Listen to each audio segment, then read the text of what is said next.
It'll be partly cloudy much of the day. Your afternoon high around 90. Right now, partly cloudy and 70 at News Radio 1200 WOAI, where Charity McCurdy has your news right now. Good morning. It's 5:01 on News Radio 1200 WOAI. Our top story, Israel launched a preemptive strike on Iran, killing at least 2 top military officers. Israeli Prime Minister Benjamin Netanyahu said the strikes are meant to keep Iran from developing a weapon of mass destruction. Israel launched Operation Rising Lion, a targeted military operation to roll back the Iranian threat to Israel's very survival. Iran retaliated, launching more than... Good morning, Sam Tobias. Good morning, Rooster. Good morning, Jacob C. Hernandez. And good morning, Steve DeRocco. Steve DeRocco, the original rock, THE rock, the human element, or as he's sometimes known, THC rock. And good morning, Travis. How the heck are you? And happy Red Friday to everybody. Friday, Hallelujah to you.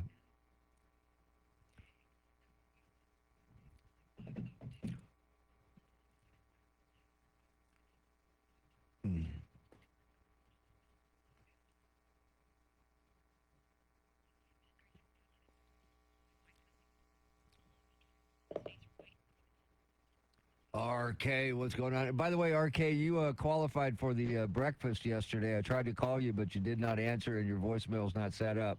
So hopefully you got a email from our powers that be here.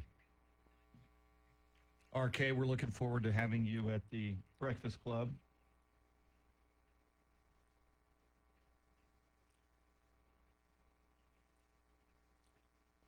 Yeah, and you know what? Speaking of that, did you see that when it went down? Yeah. He never identified himself. Yeah. And in this climate that we live in, I mean, really, he did once he was being scuffled sure, once with, he got out of there, but yeah. You can come in. That's not the right way to do it. Good morning, Rayson. Aloha. Kemper, hello. Good morning, Rayson. Good morning, Kemper. Governor Rabbit. Governor Rabbit. I love his brother, Roger. Yes. Roger Abbott.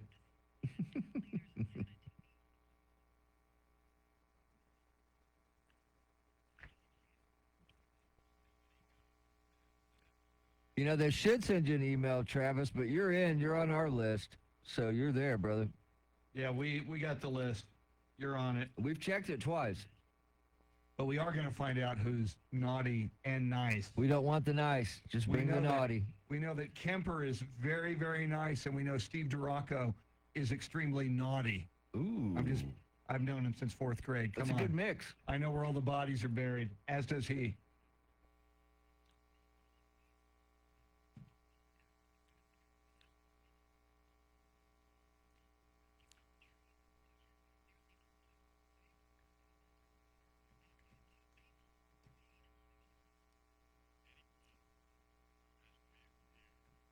So in that 5:15 segment, are you going to play the audio? I have it, yes. And I don't know who that is. It is, I have it. Okay.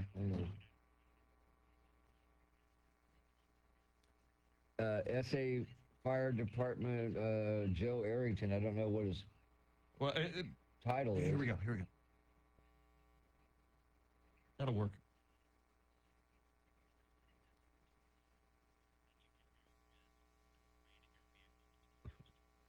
Good morning, Arthur.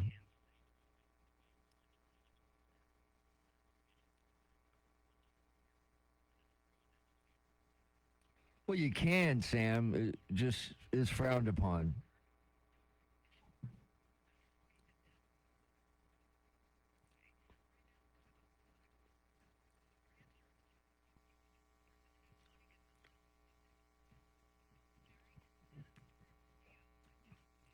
Cotulla. It's been a week there one day. I don't think I've ever been to Cotulla. I know somebody from Cotulla, but I don't know that I've ever been. But I've been to Oklahoma. Well, they tell me I was born there, but I really don't remember. In Oklahoma, down Arizona. That's a strange lyric right there. It is very strange. I don't remember. What does it matter? Here we go. Stand by, Sam.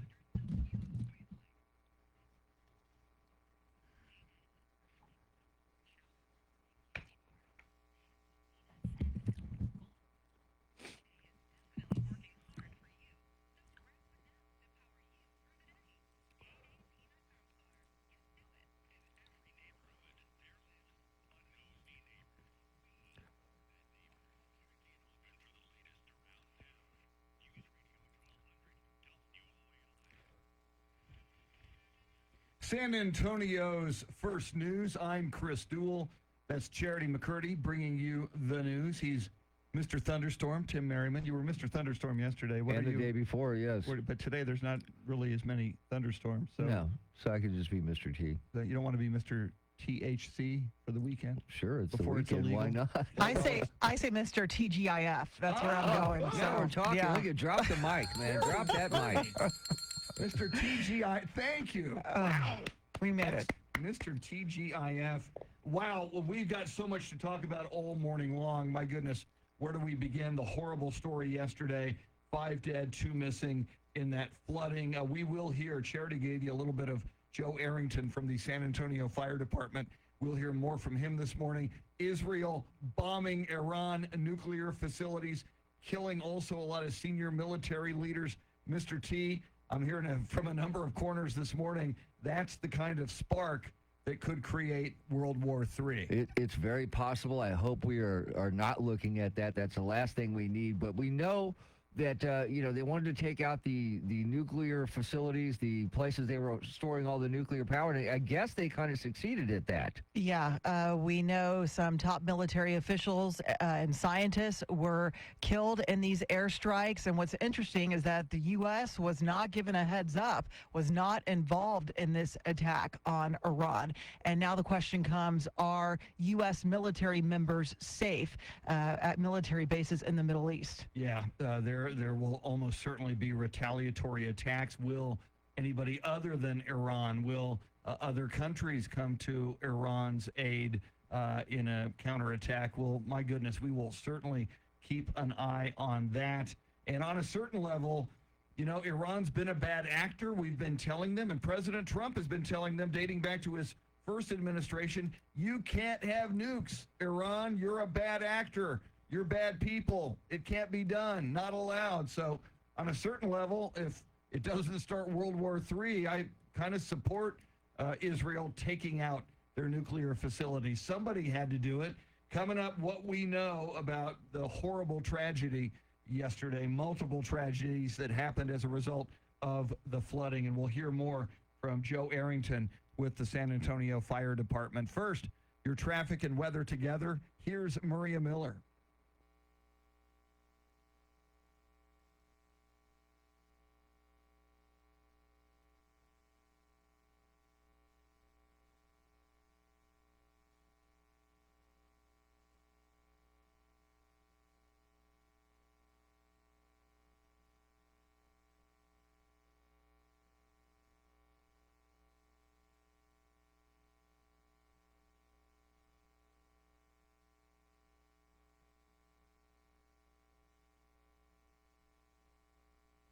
It'll be partly cloudy most of the day. Your afternoon high around 90. Right now, partly cloudy and 70 degrees at News Radio 1200 WOAI.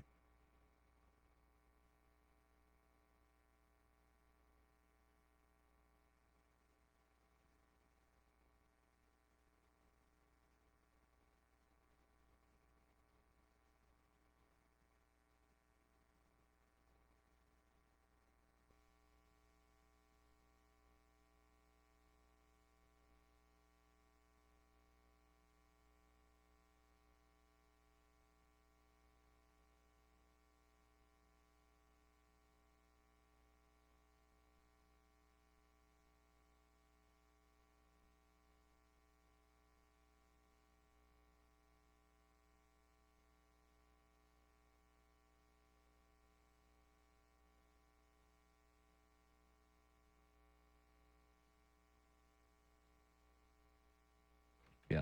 Hello. Good morning, actor Bert Lopez. Actor Bert Lopez, and the Oscar goes to actor Bert Lopez. Oh my God. Debbie Does Mule Shoe. Oh my God. Excellent. That's a shocker. I did not see that coming, Chris. Yeah, Debbie Does Mule Shoe is an instant classic. I think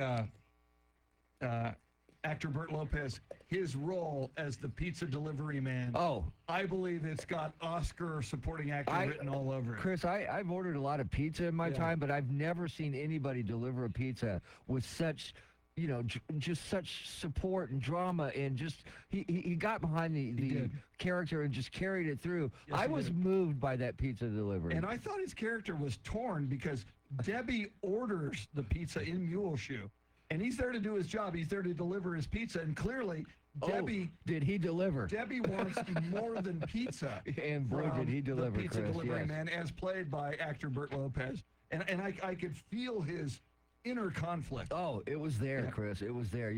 It came across on the screen so well. It Yeah. was like he was talking to the camera the entire time, and so was she, by the way. Yeah, I believe it was method acting, kind of the Meisner technique he was using there. I smell an Oscar. I do for too. actor Burt Lopez.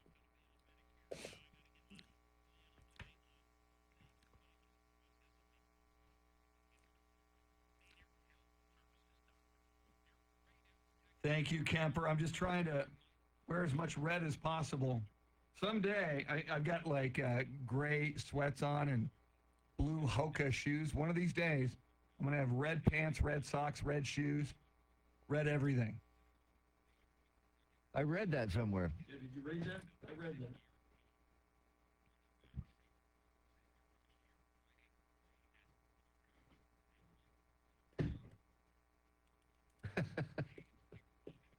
Oh, God. Good morning, Tim of the Philippines. Tim from the Philippines, hello there. Travis says they I know, shot it Debbie at- Does Muleshoe at the Jim Dawson. How old are you, Travis? Jim Dawson used to always give the temperature in Muleshoe. That's I how I know remember that. about Muleshoe. My Wow. sister actually lived in Muleshoe briefly. Get out. No. Why, did she meet Debbie and did she No. They have a had, pizza delivery They there? were moving up to Dallas, and when they got there, the house that they wanted to move into wasn't going to be available, so they lived in Muleshoe in an apartment for a while, for like 6 months. Wow. Yeah. By the way, Muleshoe, Dry County.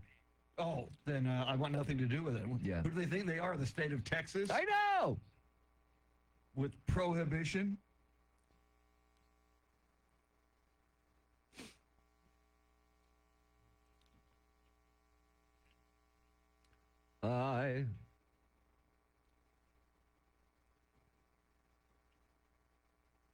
Yes, we are, Travis.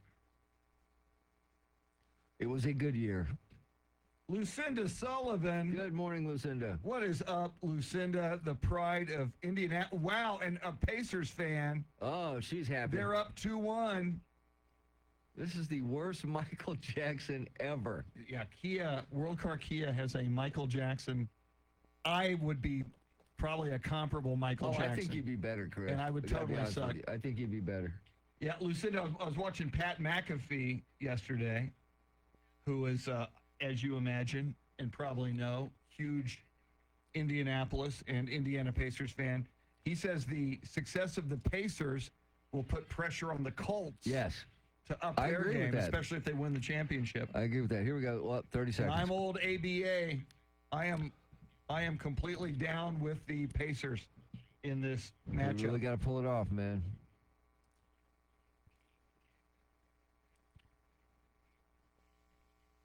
They will be the third out of four former ABA team to win an NBA championship. Nuggets did it a few years ago, and a team called the San Antonio Spurs. I've heard of them. They've done it a few times, more than once. Yes. Not once. Not two, twice. not Not three, three times. not Not four, four times. five, Five, Chris, baby. five. Should have been six. Should have been 8.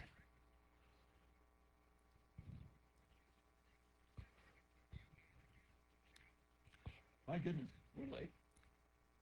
Those long ass breaks, dude. Okay, Joe Arrington coming.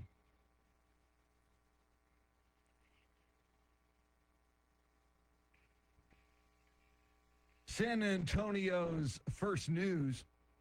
Speaking of the San Antonio Breakfast Club, you just heard about it. We're going to qualify somebody else to join us for breakfast. We're going to pick our favorite talkback this morning, and we will, if you're our favorite, we will invite you to join us for breakfast and more on Friday, June 27th. Well, yesterday was a horribly tragic day and morning in San Antonio, as Charity has been reporting. 5 dead, 2 missing in that flooding yesterday in San Antonio. And Charity interviewed Joe Arrington of the San Antonio Fire Department, and he explained if you are ever in that situation when your car is getting washed away, he told us what to do. Find yourself stuck in those, the best thing you can do is remain in your vehicle until it comes to a rest. Then if you can, safely exit the vehicle and try to get to a higher location, whether that's on top of your car in a tree next to you. Get out of that vehicle, get to a higher location, get on top of your vehicle, get to a tree, and wait for rescue. If you can keep your phone with you to call 911, that's ideal. And what strikes me, among many things, Charity, about yesterday, most of these cars were washed away in darkness. So it's dark, it's raining, all of a sudden you're being washed off the road, you're in rushing water, you're becoming submerged. My God, there must be so much panic in that moment. Yeah, I mean, your life is flashing before your eyes, I imagine, and people think this can't be happening to me. You hear about this happening to other people, but not to me. And every second counts in that situation.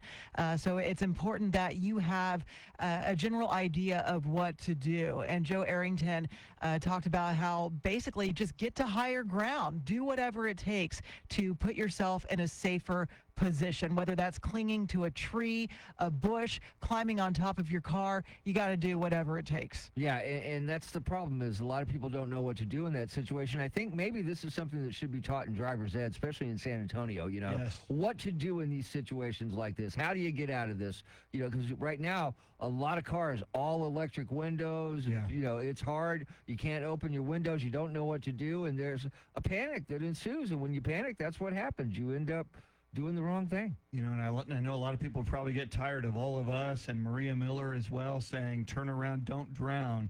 But it happens every year in San Antonio multiple times. And sadly, 5 dead yesterday, 2 missing. So we may have lost 7 yesterday. We shall see. Coming up, we got a lot of talkback questions for you. Somebody will be qualified for our San Antonio's First News Breakfast Club. We'll tell you what our questions are coming right up. First, let's get you caught up on everything you need to know. Headlines, traffic, and weather together. Here is Maria Miller. We'll start with her.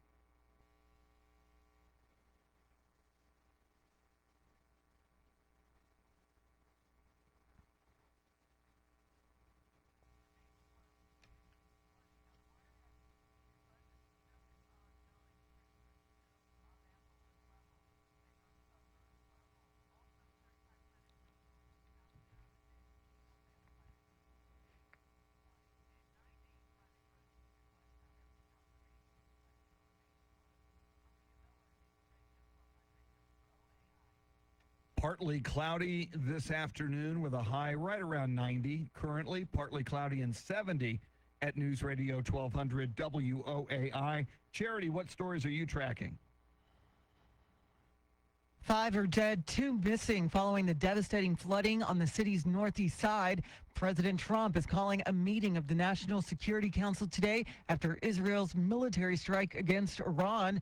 And Texas National Guard troops and DPS troopers remain on standby ahead of tomorrow's anti-ICE and anti-Trump protests throughout the state. We'll have the latest coming up at the bottom of the hour.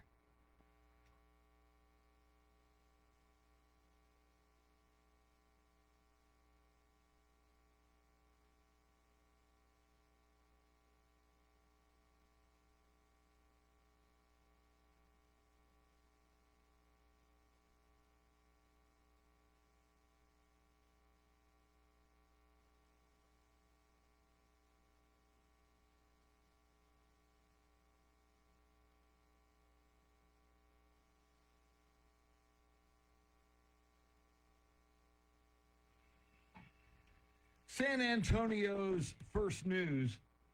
There is so much going on in San Antonio and in the world right now. And as we head into this weekend, what we're going to do this morning on our talkback question, we're going to just open it up to everything that's going on. We would like your thoughts on this horrible tragedy yesterday. What can we do as a community to try to minimize the loss of life. This happens so frequently when it floods in San Antonio. Yesterday, 5 dead, 2 missing. We've been talking about that. Iran bombing, check that, Israel bombing Iran's nuclear facilities, killing a number of military leaders and scientists, apparently against the wishes of President Trump. That's open for discussion. And Charity, a major rally tomorrow. I know Wednesday's rally was peaceful, but this No Kings rally, this anti-ICE, anti-Trump rally, highly coordinated across the country, highly funded. 5 p.m. Travis Park tomorrow. We're concerned about safety for that. We are, and that's why Governor Abbott has deployed thousands of Texas National Guard troops as well as DPS troopers to be on standby. And big cities like San Antonio, Austin, Houston, just because you can't wait. You can't be reactive to these kind of situations should violence erupt, because it takes more than a day to get these troops deployed. So he wants them there at the ready just in case something goes wrong. I would say better be safe than sorry. I like the fact that there'll be a big law enforcement presence. And my problem and the caution that I have is they've had a lot of time to get prepared for this one. Wednesday just kind of came up. Yes. This one, they've had days to prepare for it, and it's actually a nationwide movement. Could get out of hand. Hopefully it won't. So we want to ask the people this morning, Charity, they can, whatever's on their mind, especially the big stories, flooding and tragedy in San Antonio, Israel bombing Iran, could it trigger World War III or something like a World War III? How concerned are we for this No Kings, anti-ICE, anti-Trump rally that's going to happen in San Antonio tomorrow? Charity, how do people get in touch with us? On that free iHeartRadio app, you can search for us if it's your first time, 1200 WOAI. Make us a preset once you find us, and while streaming, you're going to see a red circle with the mic. That is the talkback. You hit it, you get 30 seconds to sound off, and you could be our talkback of the day and win participation in our upcoming Breakfast Club event on June 27th. Yeah, we need more bells. I like the bells. We need more bells. And we need to find out what's on the menu so we can let people know. We do. And Mr. T, you and I were talking about this off the air. There's one other thing that people can talk back to us about.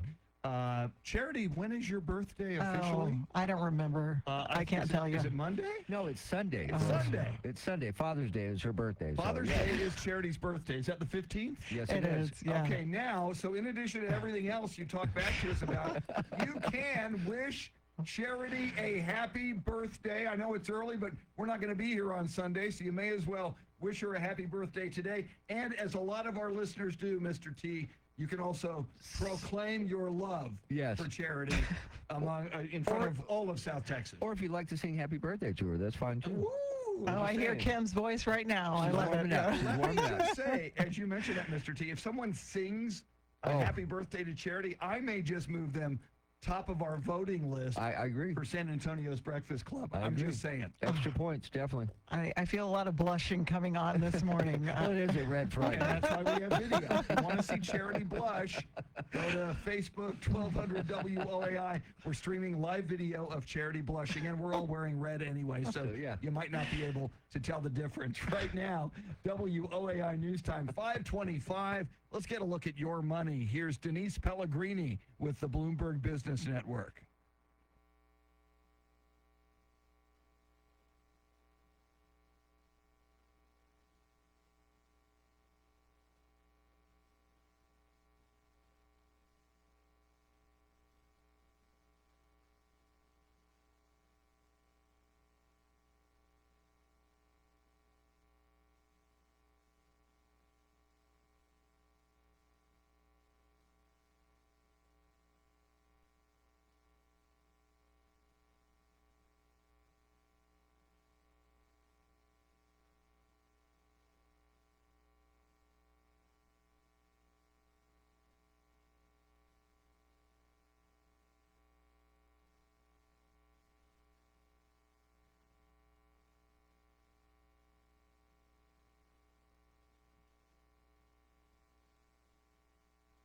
Check.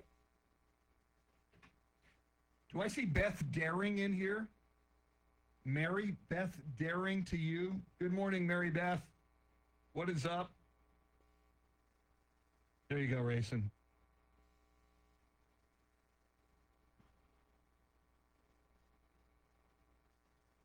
Mary Beth Daring, last time we checked, returning to San Antonio on June 26th, which would put her here in time for the San Antonio's First News Breakfast Club on the 27th, which is a Friday, what is today? That's 2 weeks from today. 2 weeks from today is the Breakfast Club. And by the way, today's Friday the 13th, if you're scoring at home.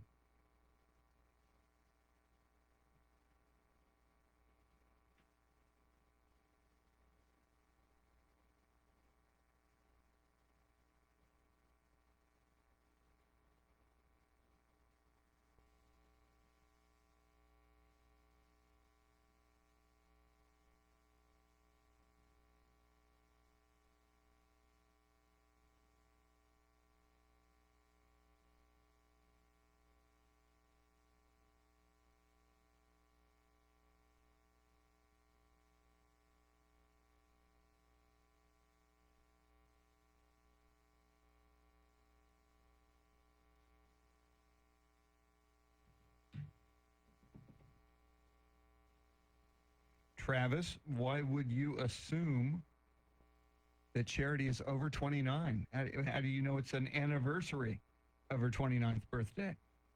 A little presumptuous, sir. Can't believe you remember Jim Dawson. That's pretty amazing.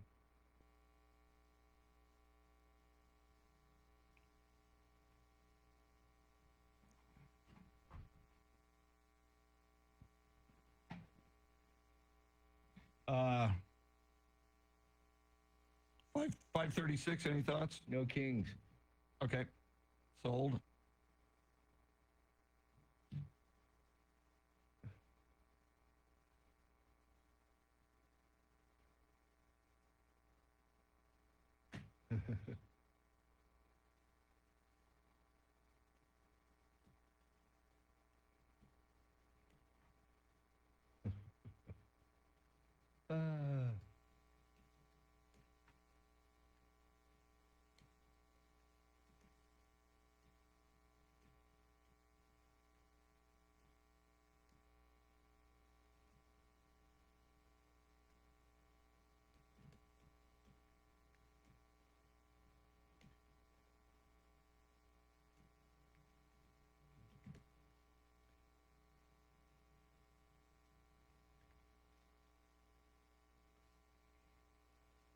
Travis, it is my job to throw you under the bus.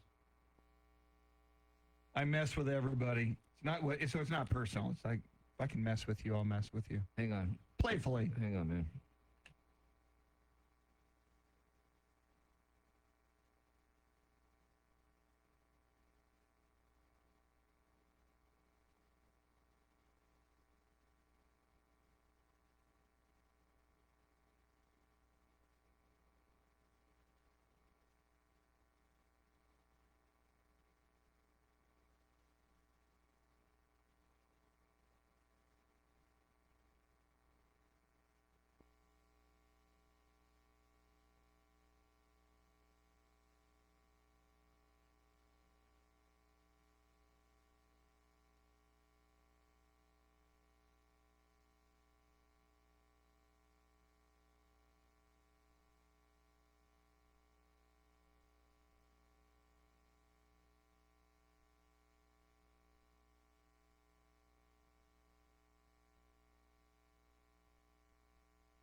Coming up, the latest on Israel's attack on Iran's nuclear facilities and how concerned should we be about the No Kings rally tomorrow in Travis Park. First, your traffic and weather together. Here's Maria Miller.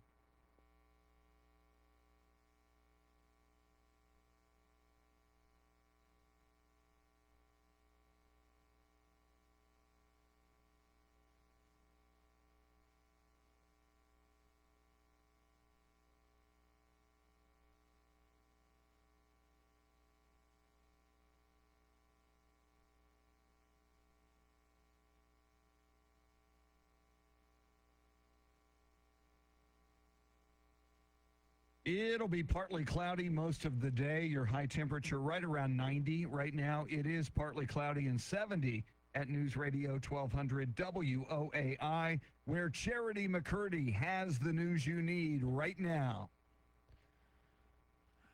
Good morning. It's 5:33 on News Radio 1200 WOAI. Our top story, at least 2 people are still missing after high water swept away more than a dozen vehicles early yesterday on the Loop 410 feeder road near Perrin Vital. The high water swept 15 vehicles off the road and into an adjacent creek. At least 5 people were killed, and firefighters rescued 10 others from trees about a mile downstream. And it's a situation many don't expect to find themselves in, and when they do, they aren't prepared. Joe Arrington with the San Antonio Fire Department says high water rescue victims often say the same thing. That's what we hear. I didn't think it was going to be that bad. I thought I could make it through it, and avoiding it altogether would have saved lives and your life, but potentially the life of a rescuer. He says most high water rescues occur because it's dark outside and drivers underestimate the depth of the water covering a roadway. CPS Energy says it was difficult to get the power back on quickly to every customer that lost power. CPS's Jose Trevino says the ongoing weather conditions hampered their efforts. And I will reiterate that during these emergency response efforts, after storms, it is a very dangerous time for our crews. So we do always keep safety first. CPS is at one point more than 30,000 customers were without power. That's about 3% of the CPS service area. WOAI News Time 5:34. Iran has responded to Israeli airstrikes on the country. Israel is bracing for this Iranian response and the roughly 100 Iranian drones that Israel says it has been able to detect in the air. Jordan is assisting in trying to strike down some of those drones, as well as the IDF trying to take out some of these drones before they even enter Israeli airspace. All of this follows Israel's strikes earlier this morning on Iran's nuclear facilities. Multiple explosions were heard near Iran's Natanz nuclear power facility early this morning, as Israel says it is hitting the heart of the country's nuclear program. That's Fox's Alex Hogan, a spokesperson for Iran's armed forces, says both Israel and the U.S. will pay a heavy price, and that drew a warning from Texas Senator Ted Cruz. If you strike at America, if you attack our military bases, if you kill one single American serviceman or women, I have every confidence that President Trump will respond with overwhelming force. That's Cruz speaking with Sean Hannity. Secretary of State Marco Rubio says we are not involved in the strikes against Iran. President Trump's expected to attend a National Security Council meeting today. Right now, 5:35.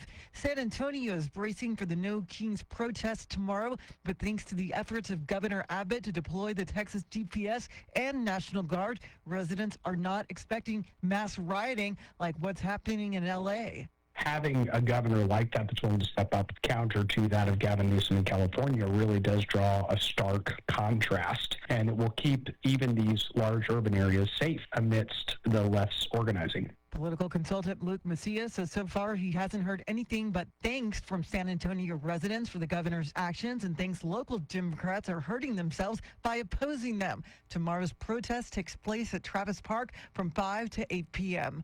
I'm Charity McCurdy on San Antonio's news, weather, and traffic station, News Radio 1200 WOAI.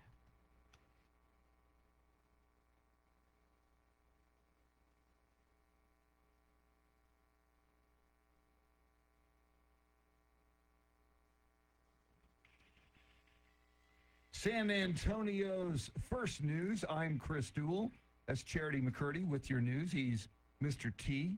Mr. TGIF. Yes, I am. Mr. T, Tim Merriman, Charlie Parker in the next hour with Those Were the Days. Well, tomorrow the No Kings rally at Travis Park, one of many across the country, while President Trump has his military parade honoring the 250th anniversary of the U.S. Army and his own birthday, celebrating a birthday weekend with Charity McCurdy.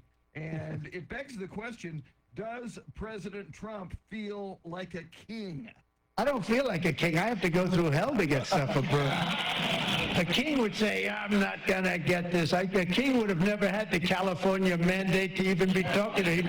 He wouldn't have to call up Mike Johnson and Thune and say, fellas, you got to pull this off, and after years we get it done. No, we're not a king. We're not a king at all. Going to be fascinating just to see how tomorrow plays out, Mr. T. You're with the parade the president's having and these highly coordinated, highly funded by billionaires protests around the country, including San Antonio. Yeah, and you're talking a lot of cities, a lot of protests. It's also Flag Day, too. We got Flag Day, the president's birthday, the birthday of the Army, and, of course, the next day would be Charity's birthday, so there'll be big celebrations going on all over. I just hope that they stay like it did on Wednesday night, nice and peaceful, and I think this law enforcement presence will be a deterrent to anybody that wants to act out. Most definitely. I mean, we proved on Wednesday that we can do it right in San Antonio, that peaceful protest. Let's just hope that remains the case. I'm thinking there's going to be larger crowds at Travis Park tomorrow night from 5 to 8 p.m. But again, with that Texas National Guard presence, DPS troopers, I don't think there's going to be any funny business because it'll be stamped out really quickly. Yeah, and I hope that's the case. But tensions are so high, and it takes one awful person wanting to do something horrible. I know law enforcement on every level, on the federal level, on the local level, will be all over the place, watching rooftops, watching everything. We pray that there is no act of violence or anything unusual that takes place, and we will certainly keep an eye on it. Meanwhile, speaking of violence, Israel launching airstrikes on Iran's nuclear facilities, killed a number of military leaders and scientists. We'll tell you what we know about that coming right up. First, your traffic and weather together. Here's Maria Miller.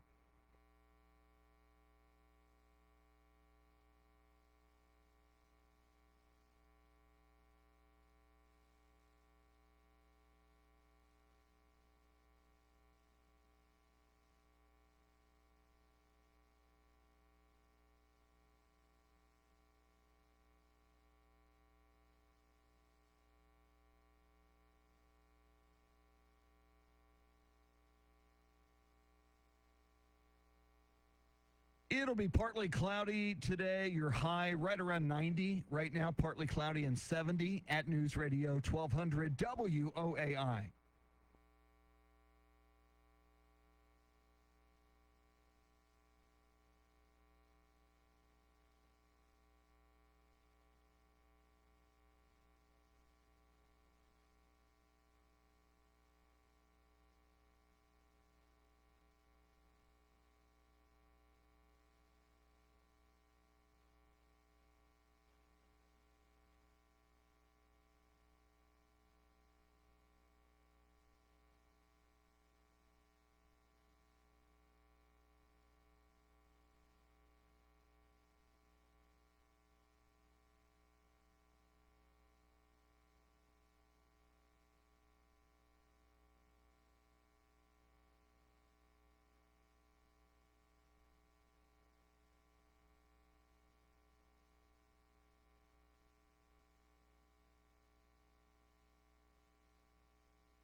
San Antonio's first news.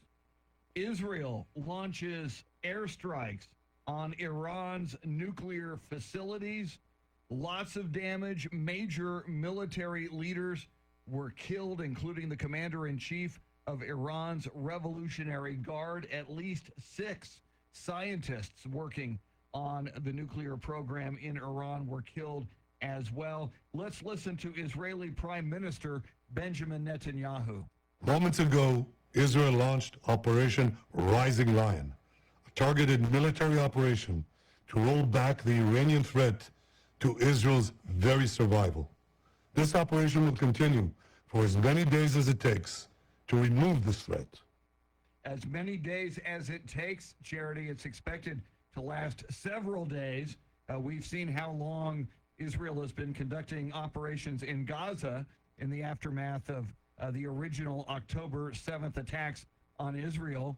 But as I said earlier, eventually someone was going to have to do this because Iran was moving forward with its nuclear plans. Yes, and now we know that that scheduled 6th round of talks between the U.S. and Iran in an effort to reach a new nuclear deal has now been called off because Iran is not only blaming Israel for this Israeli attack, but also the U.S. We know that the U.S. was not involved in the attacks, although we heard from President Trump last night on Fox News with Brett Baer that he was aware that Israel was going to conduct the preemptive strikes. Yeah, and knowing about it and assisting it at 2 different things. And Netanyahu also said during one of the videos that Iran had enough nuclear material on hand to make as many as 9 nuclear bombs.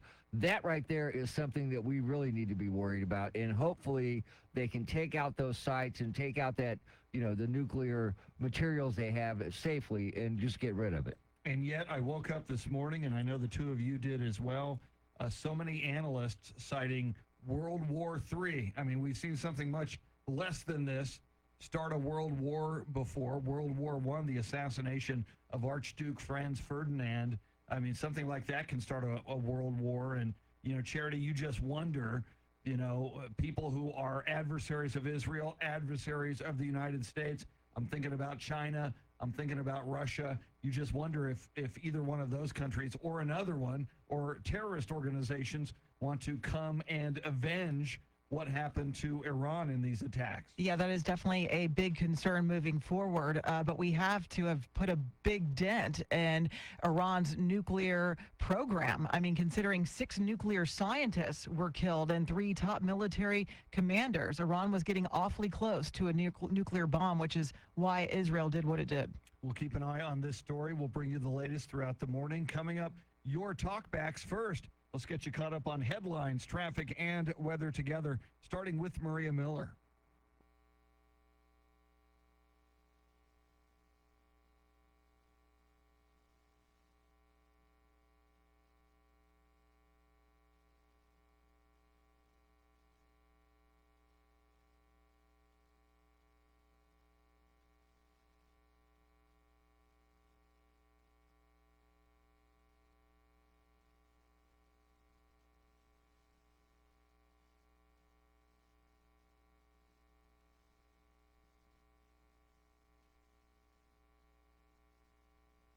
Partly cloudy this afternoon, high around 90 degrees. It is partly cloudy right now and 70 at News Radio 1200 WOAI. Charity, what stories are you tracking?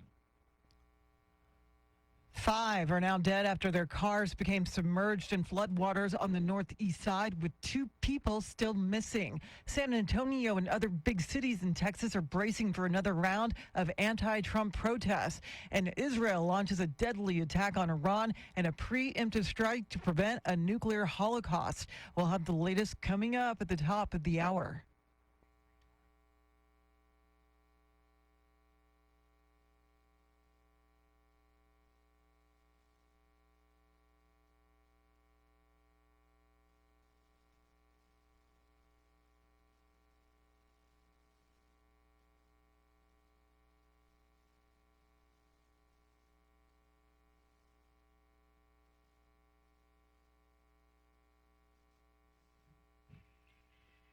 San Antonio's first news. we decided this morning there's so many things going on. We're just opening up the talkbacks to you, whatever moves you, whatever you want to sound off on. Israel attacking Iran's nuclear facilities, the No Kings rally in San Antonio tomorrow, the devastating, tragic flooding, 5 dead, 2 missing in San Antonio's flooding yesterday, and of course, Charity McCurdy's birthday on Sunday. You can wish her a happy birthday. You could even sing happy birthday to Charity. Charity, how do people sound off? On that free iHeartRadio app, you can search for us if it's your first time. That's 1200 WOAI. Hey, make us a preset, because that way it's going to be so much easier to find us next time you launch the app. While streaming, there's a red circle with a mic. That is the talkback. You hit it, you get 30 seconds.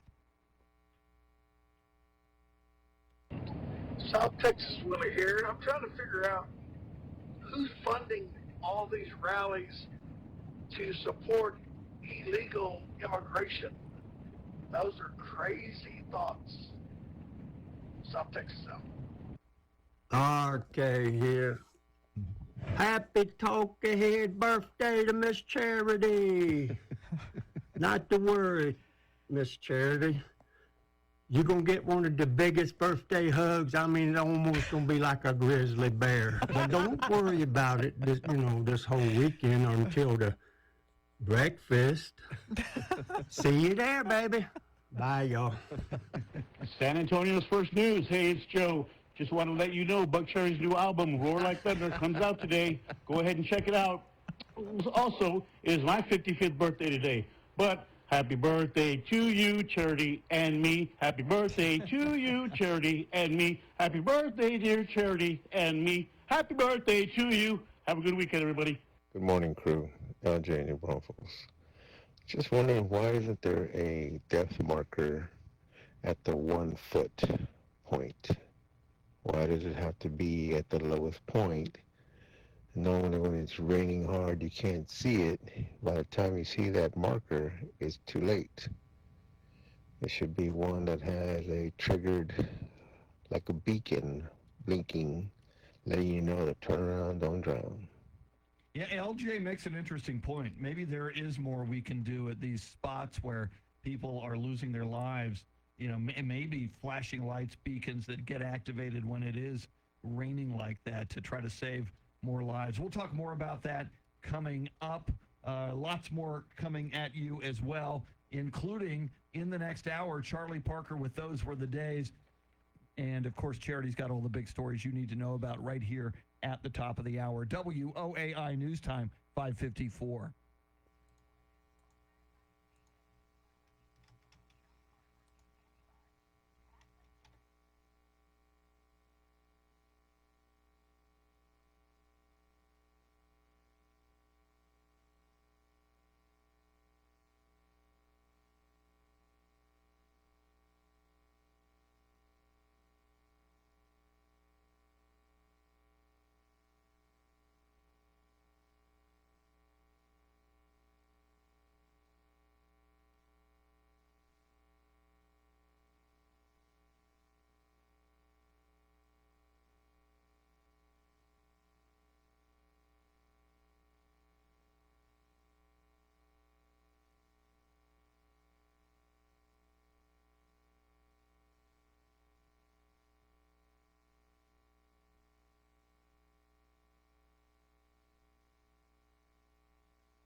Coming up, more on the tragic loss of life in the flooding yesterday. Israel launches airstrikes on Iran's nuclear facilities, and Texas and San Antonio brace for that No Kings protest tomorrow at Travis Park. First, your traffic and weather together. Here's Maria Miller.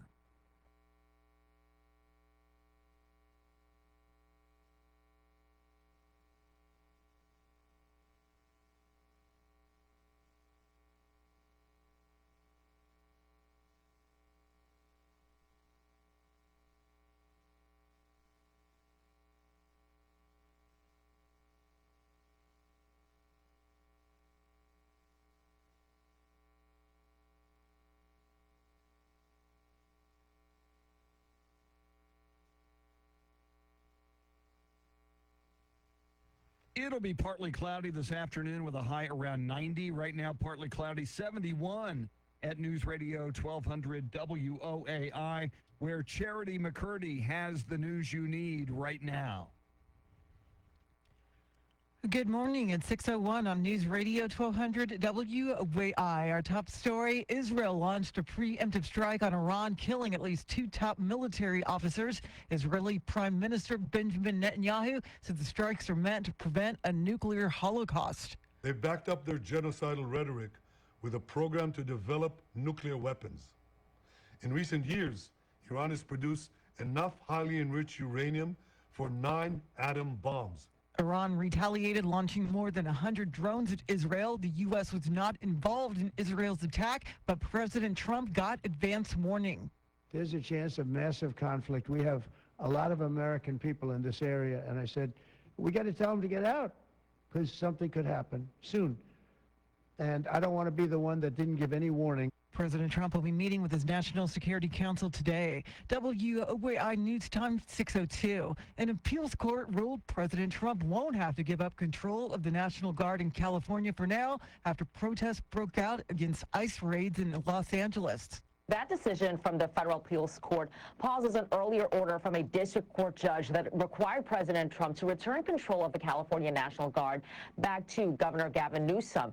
In that lower court ruling, federal judge Charles Breyer called President Trump's actions illegal, saying they exceeded the scope of his authority. But a panel of appeals judges, 2 appointed by President Trump and 1 appointed by former President Biden, blocks that order until at least Tuesday.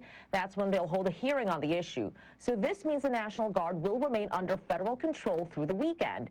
Newsom, though, praised Breyer's ruling and is confident it will stand. That's Fox's Madeline Rivera. And what's being called a political stunt, Democrat California Senator Alex Padilla disrupted a press conference led by Homeland Security Secretary Kristi Noem in L.A., leading him to being temporarily restrained. I think his statement is absolutely ridiculous. This man burst into a room, started advancing towards the podium, interrupting an opening statement, elevating his voice, shouting questions. That's Secretary Kristi Noem. Padilla is the ranking Democrat on the Senate Judiciary Committee's immigration panel. Meantime, Governor Abbott has activated 5,000 National Guard soldiers to be deployed to cities around the state where protests are expected to take place this weekend. Leaders in San Antonio and Austin have said the Guard won't be needed, but Abbott says he's not taking any chances. It does not do any good to have the National Guard not deployed and have a city catch on fire, have crime and chaos break out, and take a day or 2 to get them there. The No Kings protest takes place tomorrow evening at Travis Park, downtown. Right now, 6:04.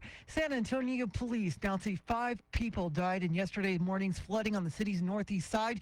15 vehicles were swept away from the 410 access road of Perrin Vital into the creek below. 12 people were rescued from trees and bushes nearly a mile away from where they entered the water, and at least 2 people remain unaccounted for. Anyone who has a vehicle here who has left the scene and not spoken to police or fire, we're asking them to call Traffic Investigation Division. Police Chief William McManus says in addition to the deaths, 4 others were hospitalized. 5 to 8 inches of rain fell on the city's north side. A man is in critical condition after being stabbed on a San Antonio Via bus last night. Police say a fight broke out on a bus near the corner of Loop 410 and Zangs Drive on the northwest side. When police arrived, they found the victim had been stabbed multiple times. The suspect fled the bus and is still being sought. Right now, 6:05. A South Texas rancher brother is challenging U.S. Representative Tony Gonzalez in next year's Republican primary. Susan Story Rubio of Cotulla kicked off her campaign for the 23rd Congressional District last night.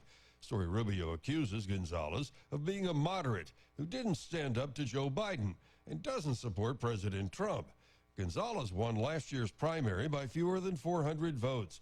His district extends from San Antonio to El Paso, covering the longest stretch of the U.S.-Mexico border of any district in the nation. Brian Gann, News Radio 1200 WOAI. A black box has been recovered from the Air India plane that crashed in a residential area shortly after takeoff and killed 241 people on board and at least 5 on the ground, but what left 1 person alive. The brother of the survivor describes how his brother had called his father right before the plane took off.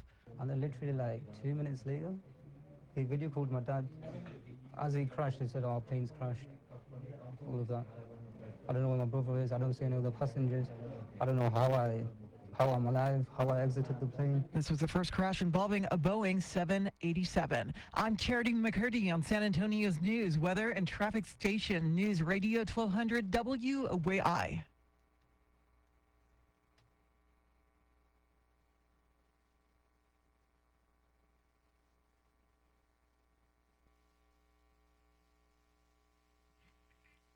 San Antonio's first news. I'm Chris Duell. That's Charity McCurdy. He's Mr. TGIF. Charlie Parker with Those Were the Days a little bit later this hour. Jacob D'Antone doing the heavy lifting. He's our soundscape stylist. So much to talk about this morning. Israel launching airstrikes against Iran's nuclear facilities. At least 5 dead in San Antonio flooding. An anti-Trump, anti-ICE rally tomorrow in Travis Park. And for all our dads out there, happy Father's Day. Father of mine, tell me where have you been? Happy Father's Day! Honey, remember, he's your father and he loves you. You have sired 533 children. Are you going to be a good boy for your father? This man right here, he's like your father. You're going to be an awful father. Oh, I love you, you freaking son of mine. You're not my dad. You can't tell me what it's about. Dad, can you put your shirt on? Father of mine, tell me where have you been? You haven't done a very good job, Father's Day. Daddy has the entire day off. I guess I've learned a little something about what it means to be a good dad. You never wear any of your Father's Day gifts. Dad's getting drunk. Sorry, Dad, I have no idea what you're talking about. And we wish a happy Father's Day to our resident father, Mr. TGIF. Yeah, thank you. Yeah. It's going to be a fun day. I'm doing nothing. Best kind of Father's Day there is, I'm sure. Well, now, Charity, how is this going to work in your house? It's Father's Day and it's your birthday on the same day. Who gets more love, Brett with 1 T or you on Sunday? I have no idea what the plans are. I know I got a Father's Day gift for Brett, and What'd you get him? Come on, you can tell us. It's just us. Come on. It's kind of a running joke. He's a huge fan of this band called Keen, and he's always putting on their videos on YouTube, even though the kid's grown once he puts it on. They're an English alternative rock band, and so I just found this shirt that has very cool. Keen on it. It's very subtle, but So it's a Keen shirt. Very keen. Exactly, Yeah, yes. That shirt's very keen. Uh-huh. I love it. Everybody should have a Keen shirt. That's kind of a keen hat there, Chris. Thank you. I'm trying to get as And his keen as glasses, oh possible. my goodness. I won't be as keen as Brett, but I did the best I can. Coming up, how keen will things be tomorrow at the No Kings protest? We'll tell you what we know coming up. First, let's get you caught up on your traffic and weather. Here's Maria Miller.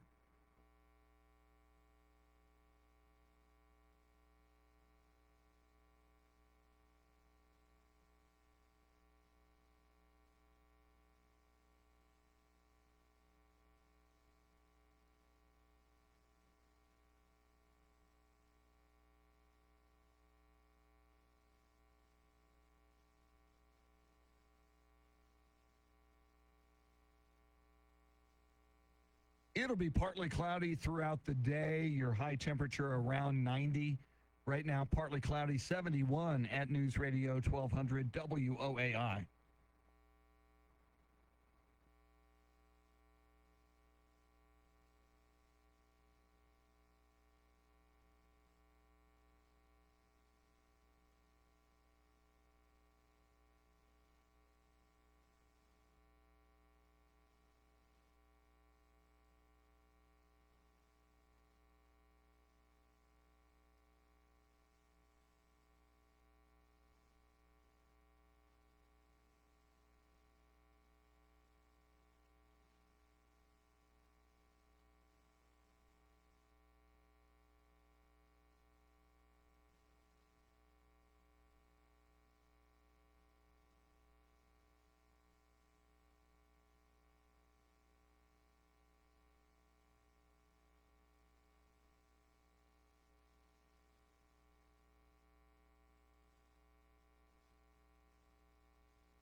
for a while, to be there in velvet, yeah, to give them a smile. Thank you, Tom Petty.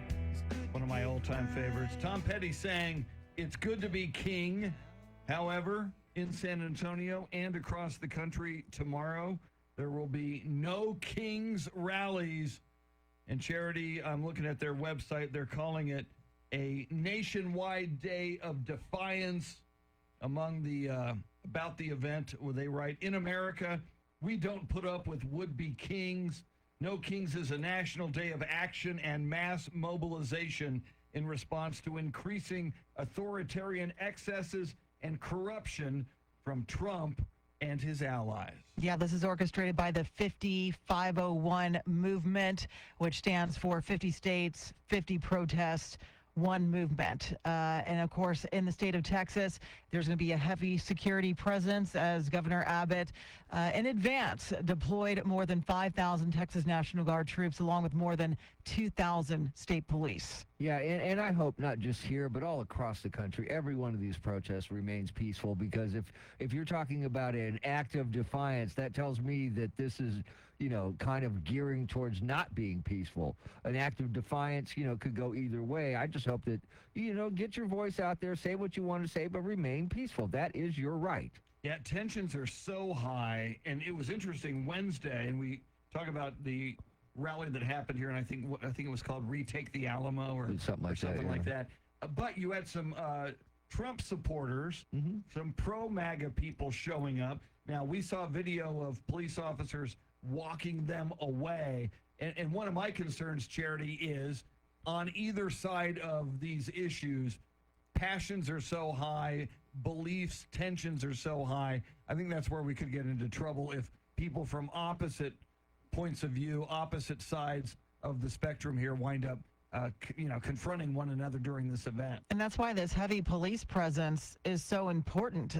We saw on Wednesday, you had the drones, you had San Antonio police in parking garages, on rooftops, getting that bird's eye view of what was taking place to intervene before anything violent took place. And hopefully that continues for tomorrow, but I'm expecting larger numbers than what we saw earlier this week. And when you bring that up, Charity, it's good to see that San Antonio's police department has had the training and done everything that they're supposed to do, because being up on the rooftops, I think, was a game changer, because you could stop a lot from a rooftop, and having the drones out there gives you a bird's eye view of everything. And I think that's the way to go. And I think the training that they've done was done very well.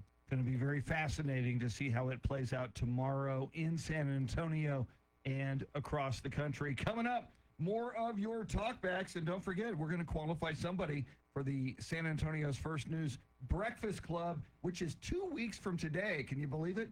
More on that coming up. Right now, let's get you caught up on headlines, traffic, and weather together. Here's Maria Miller.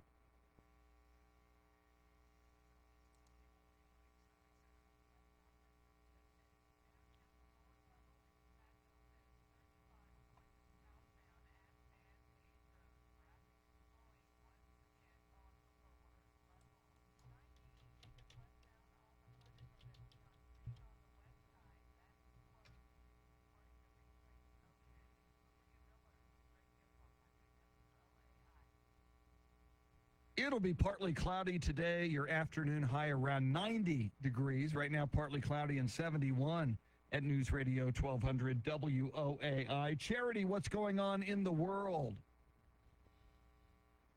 Israel struck Iran with multiple airstrikes over Israeli claims that Iran was getting close to a nuclear bomb. The search continues for 2 missing people following catastrophic flooding on the northeast side that left 5 dead, and expect a large security presence for tomorrow's No Kings protest at San Antonio's Travis Park. We'll have the latest coming up at the bottom of the hour.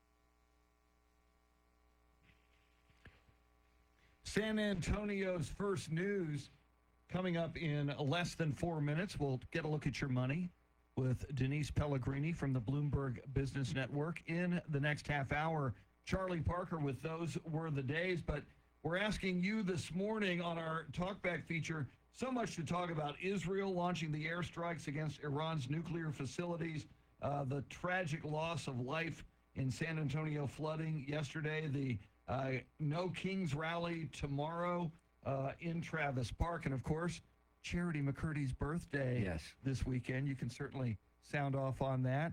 And Charity, we're going to pick somebody to join us for San Antonio's First News Breakfast Club 2 weeks from this morning. How do people get in touch? On that free iHeartRadio app, you can search for us, 1200 WOAI. Make us a preset.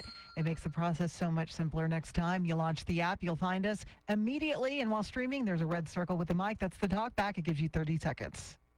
Happy birthday to you. Happy birthday to you. Happy birthday, dear Charity. Happy birthday to you.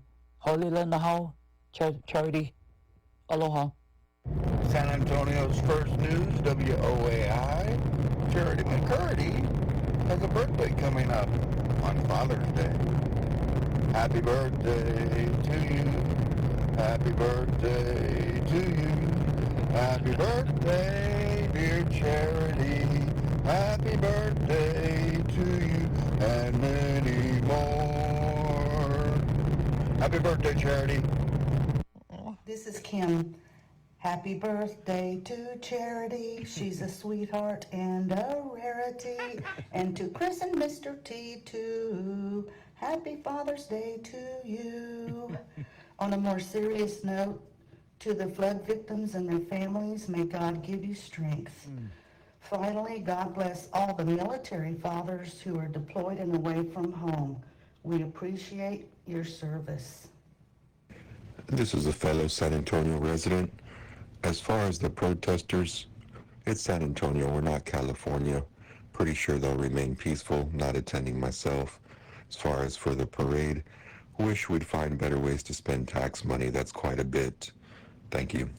Wow, a lot to unpack there. And Charity, Kim, once again, first of all, wonderful singing, but then putting everything really in perspective, talking about service members who will not be with their families on Father's Day. Yes, we have a lot of service members being deployed in light of these protests taking place across the country. And also keep in mind what's going on in the Middle East. Our service members are definitely in our hearts and minds. Yeah, and you know we wear red every Friday to remember everyone deployed, and this weekend I think Kim put it the best. You know, all the fathers that are gone. You know, what can we say, man? Thank you for your service, and we'll see you when you get back. Yeah, keep it coming. We'll play more of your talkbacks throughout the morning. Qualify somebody for San Antonio's First News Breakfast Club, which is 2 weeks from today, right here at the studio.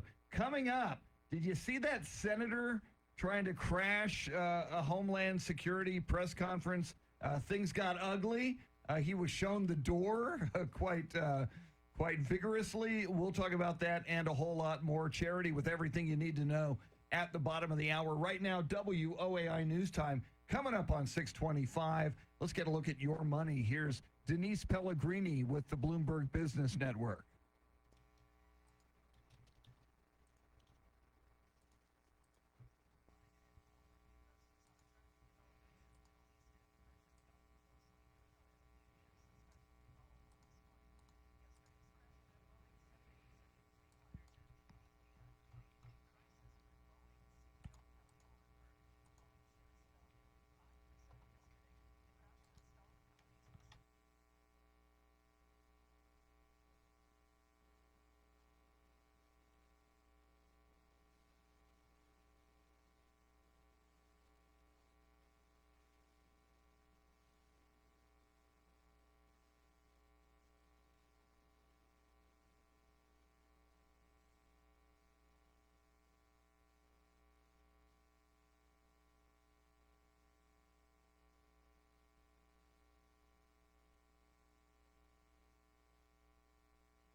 Coming up, a Democrat senator is handcuffed and forcibly removed from a Homeland Security news conference.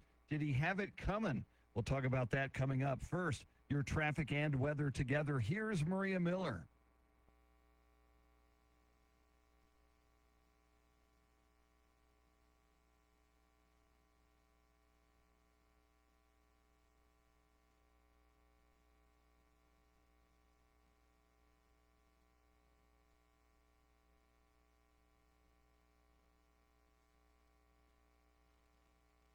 Partly cloudy much of the day. It'll be a high around 90. Right now it is partly cloudy. 71 at News Radio 1200 WOAI, where Charity McCurdy has your news right now.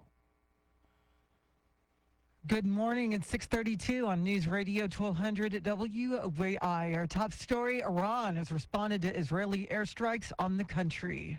Israel says that it has identified as many as 100 drones launched by Iran heading toward Israeli airspace, and Israel says that it has started to at least attempt to shoot down some of those drones over Syrian airspace as Jordan is attempting to take down some of the drones that are above its airspace. That's Fox's Alex Hogan. Secretary of State Marco Rubio says we are not involved in strikes against Iran, but Trump was given advance warning. The president is expected to attend a National Security Council today. All of this comes as the U.S. and China made major progress on solving their trade issues this week in London. President Trump says it's a win for both sides. The deal we made with China is good for both countries. Going to be a lot of money made, and it's going to ultimately open up China, which is the ultimate thing. And I'm going to be working with President Xi. We had a long talk about it. But because of what's happening in the Middle East, Dow futures are down more than 400 points. WOAI News Time, 6:33. At least 2 people are still missing after high water swept away more than a dozen vehicles early yesterday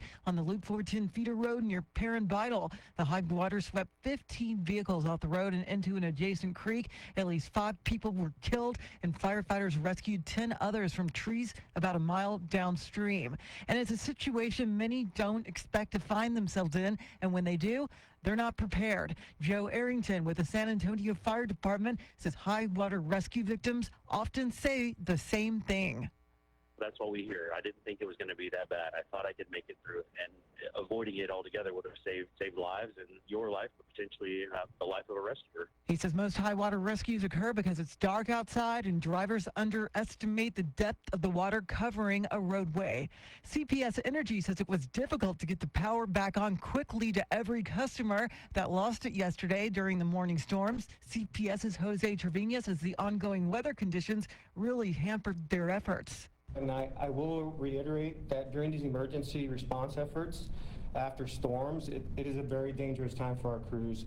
So we do always keep safety first. CPS says at one point more than 30,000 customers were without power. Right now it's 6:34. San Antonio is bracing for the No Kings protest tomorrow, but thanks to the efforts of Governor Abbott to deploy the Texas GPS and National Guard, residents are not expecting mass rioting like in L.A. Having a governor like that that's willing to step up counter to that of Gavin Newsom in California really does draw a stark contrast, and it will keep even these large urban areas safe amidst the left's organizing. And tomorrow's protest takes place at Travis Park from 5 to 8 p.m. Brevard County, Florida Sheriff Wayne Ivey issued a warning to protesters who turned to violence. If you throw a brick, a firebomb, or point a gun at one of our deputies, we will be notifying your family where to collect your remains at, because we will kill you graveyard dead. As for the violent riots in California this week, there were a lot of Mexican flags seen, and John Daniel Davidson with the Federalist says the cartels are behind it and Mexico knew. The triggering incident was actually an operation against a cartel money operation in Los Angeles, and the significant role that drug cartels now play in the Mexican regime. Mexico is not our friend. Mexico is acting like a hostile foreign power, and they should be treated like one. Yeah, as just last month, Mexico President Claudia Sheinbaum threatened to mobilize protests in the U.S. to push back against Trump. The protests are expected to take place at the same time. President Trump is planning to hold a military parade in Washington. It'll also be the president's 79th birthday. I'm Charity McCurdy on San Antonio's news, weather, and traffic station. News Radio 1200 WOAI.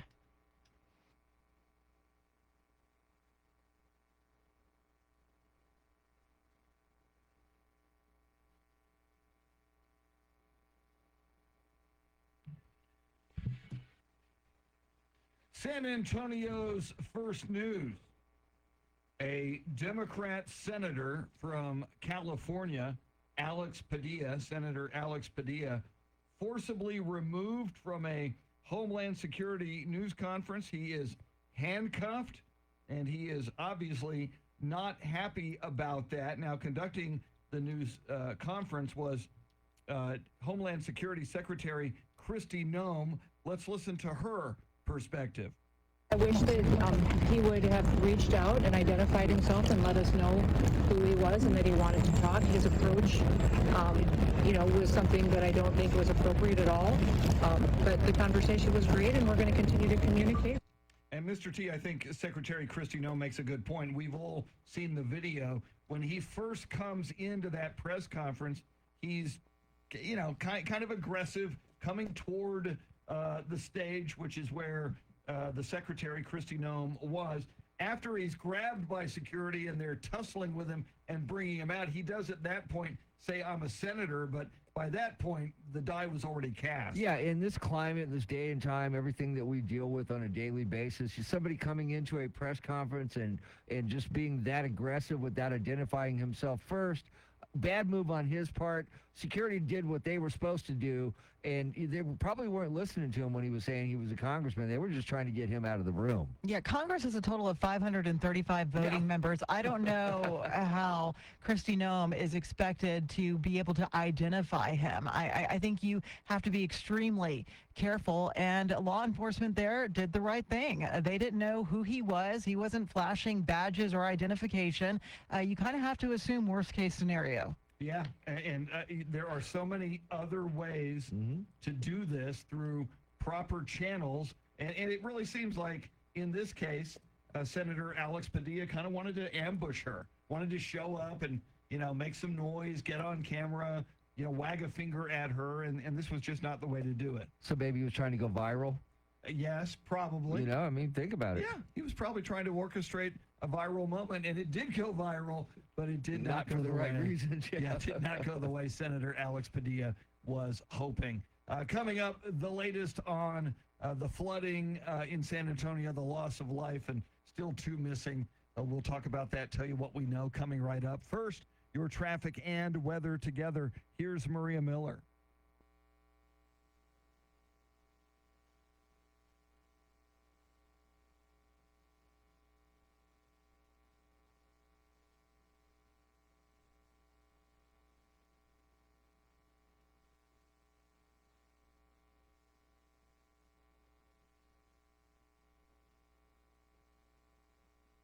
Partly cloudy this afternoon with a high around 90. It is currently partly cloudy and 71 at News Radio 1200 WOAI.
San Antonio's first news coming up before the top of the hour. Charlie Parker with Those Were the Days. More of your talkbacks.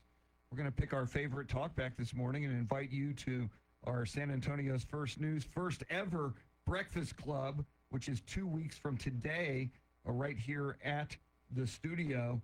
And we continue to react to that tragic flooding event yesterday in San Antonio. 5 dead, 2 missing. Charity spoke with Joe Arrington of the San Antonio Fire Department, and he talked about how to stay safe in flooding situations. First and foremost, though, it's avoiding those areas we know are prone to flooding.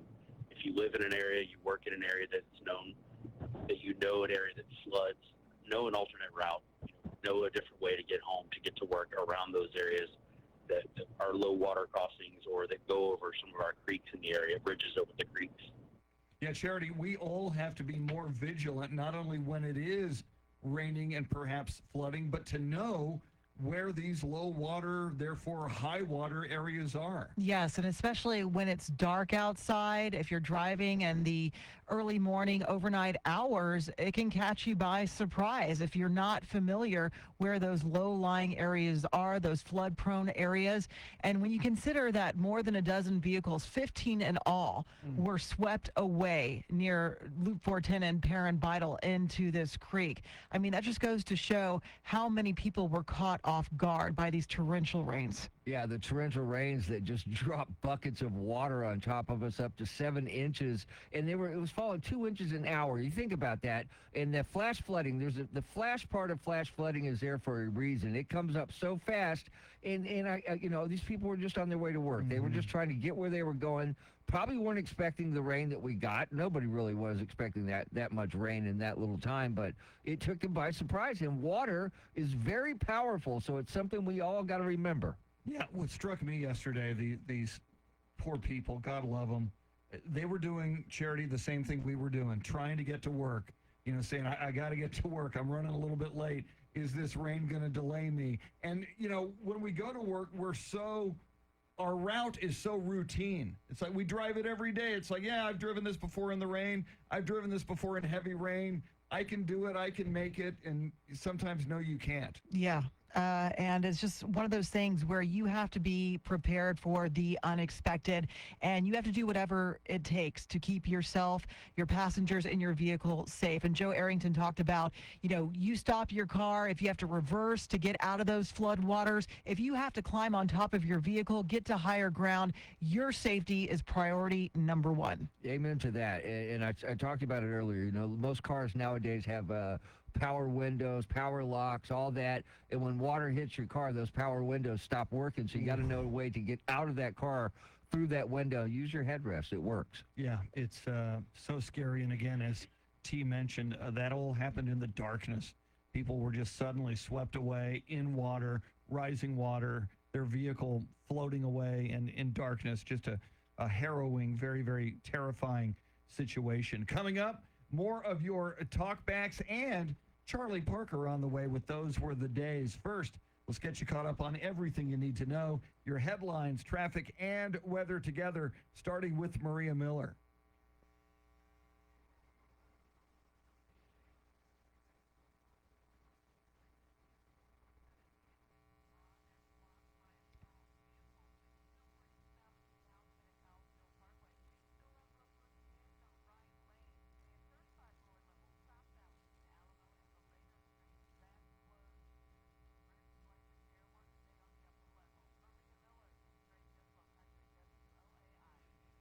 It'll be partly cloudy this afternoon with a high right around 90. Right now, partly cloudy, 71 at News Radio 1200 WOAI. Charity, what stories are you tracking?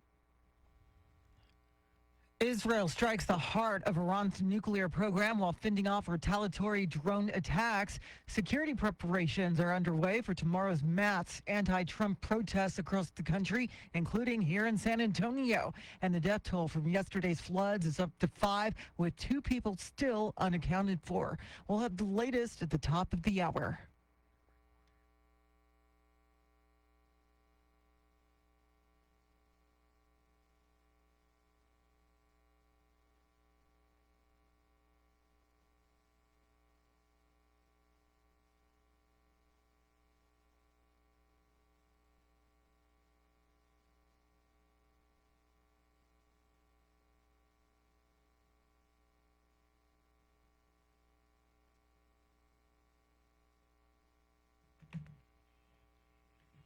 San Antonio's first news coming up. Charlie Parker with Those Were the Days. Then you don't want to miss, just after 7 o'clock, our segment, Wait Till You Hear This. We will listen to Israeli Prime Minister Benjamin Netanyahu detailing why and how Israel struck Iran nuclear facilities, killing at least 2 top military officers and 6 nuclear scientists. But first, we're listening to you, getting your reaction on Israel's attack on Iran's nuclear facilities, the flooding, the tragic loss of life in San Antonio, this No Kings rally tomorrow in San Antonio. Oh, yeah, and it's Charity's birthday over the weekend. You can wish Charity a happy birthday, and you can proclaim your love for Charity in front of everybody. It's a beautiful thing. A lot of people do that all the time here. So Charity, how do people get in touch? Using that free iHeartRadio app, you can search for us and make us a preset. Once you find us, it makes the process of finding WOAI so much easier next time you launch the app. And when streaming, you're going to see a red circle with the mic. That's the talk back. It gives you 30 seconds. Good morning, Charity. This is Tom Jones. Just want to let you know that I'm your vehicle, baby. I'll take you anywhere you want to go. 'Cause I want you, 'cause I need you. Great God in heaven, you know I love you. I know you're going to have a beautiful birthday on Sunday. But if you want to have an amazing birthday, give me a call. Happy birthday. Wow. Good morning, y'all. Greg from Divine here. Charity, I just wanted to wish you a happy early birthday. But let's not forget, it's Brett's weekend, so let's not take away from him. So Brett, and that's with 1 T, happy early Father's Day. And Chris and Tim, happy Father's Day to y'all too. Y'all have a good one. Good morning and happy Friday. Happy birthday to Charity McCurdy. Blessings on you in this next year of life. I love listening to you on San Antonio's First News. I love your sense of humor and your mom perspective. You are one smart lady and a super big blessing to San Antonio. Hope this next year is full of peace and joy and happiness and good health. Good morning, WOAI. This is Carrie from San Antonio, and I want to take an opportunity to wish all of our certified nurse aides across the city a very happy CNA week. I'm a nurse, been a nurse for more than 20 years, and can tell you without a doubt, CNAs are the backbone of all that we do. We could not do our jobs without them. So if you know a CNA or are a nurse, please take time to thank them for all that they do. Wow. And Carrie, we thank you for all you do as a nurse, and certainly all these certified nurse aides. We thank them all as well. That was a great one. Kemper, tremendous. Tom as well. Keep them coming right now. No, he'll wish Charity a happy birthday at some point. Here he is, Charlie Parker with Those Were the Days.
Coming up on our segment, wait till you hear this. We will listen to Israeli Prime Minister Benjamin Netanyahu detailing Israel's airstrikes against Iran's nuclear facilities. First, your traffic and weather together. Here's Maria Miller.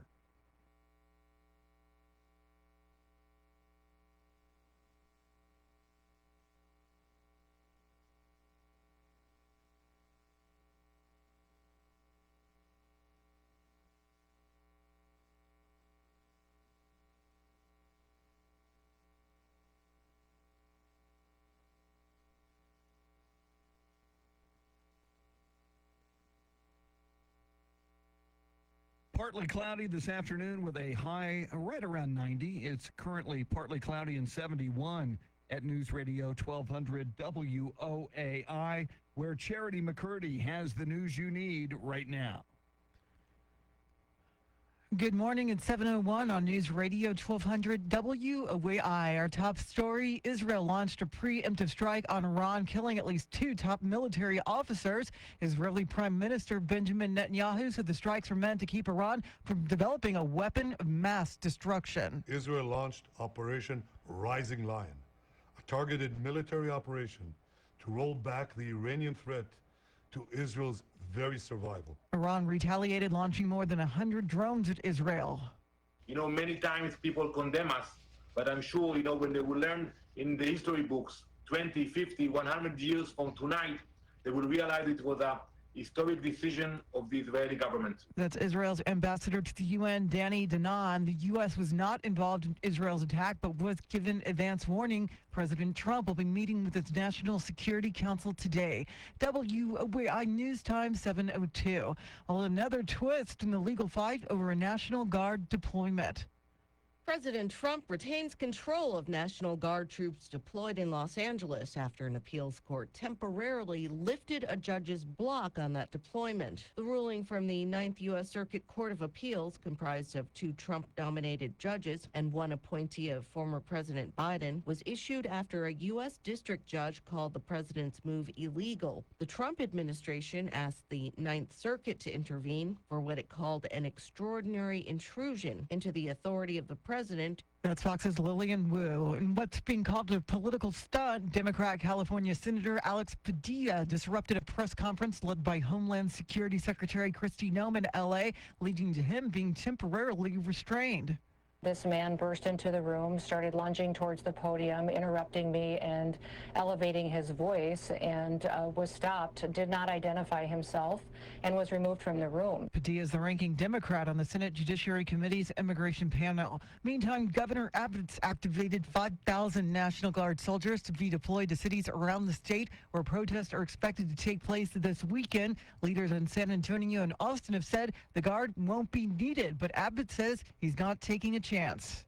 It does not do any good to have the National Guard not deployed and have a city catch on fire, have crime and chaos break out, and take a day or 2 to get them there. The No Kings protest takes place tomorrow evening at Travis Park downtown. Right now, 7:04. San Antonio police now say 5 people died in yesterday morning's flooding on the city's northeast side. 15 vehicles were swept from the 410 Access Road at Perrin Vital into the creek below. 12 people were rescued from trees and bushes nearly a mile away from where they entered the water, and at least 2 people remain unaccounted for. Anyone who has a vehicle here who has left the scene and not spoken to police or fire, we're asking them to call Traffic Investigation Division. That's Police Chief William McManus. 5 to 8 inches of rain fell on the city's north side. Joe Arrington with the San Antonio Fire Department says avoiding flood-prone areas is key, but should you find yourself in that situation, best thing you can do is remain in your vehicle until it comes to a rest.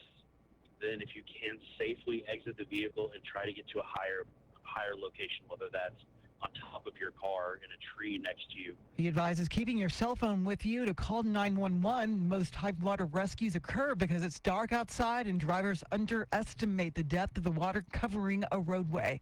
Right now, 7:05. A South Texas rancher is challenging U.S. Representative Tony Gonzalez in next year's Republican primary. Susan Story Rubio of Cotulla kicked off her campaign for the 23rd Congressional District, which includes San Antonio, accusing Gonzalez of being a moderate who didn't stand up to Joe Biden and doesn't support President Biden.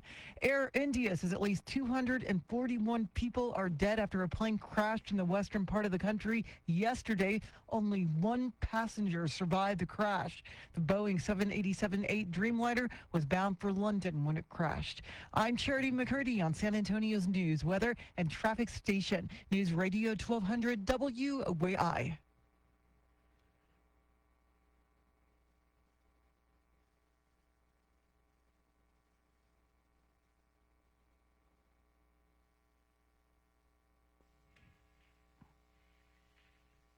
San Antonio's first news. I'm Chris Duell.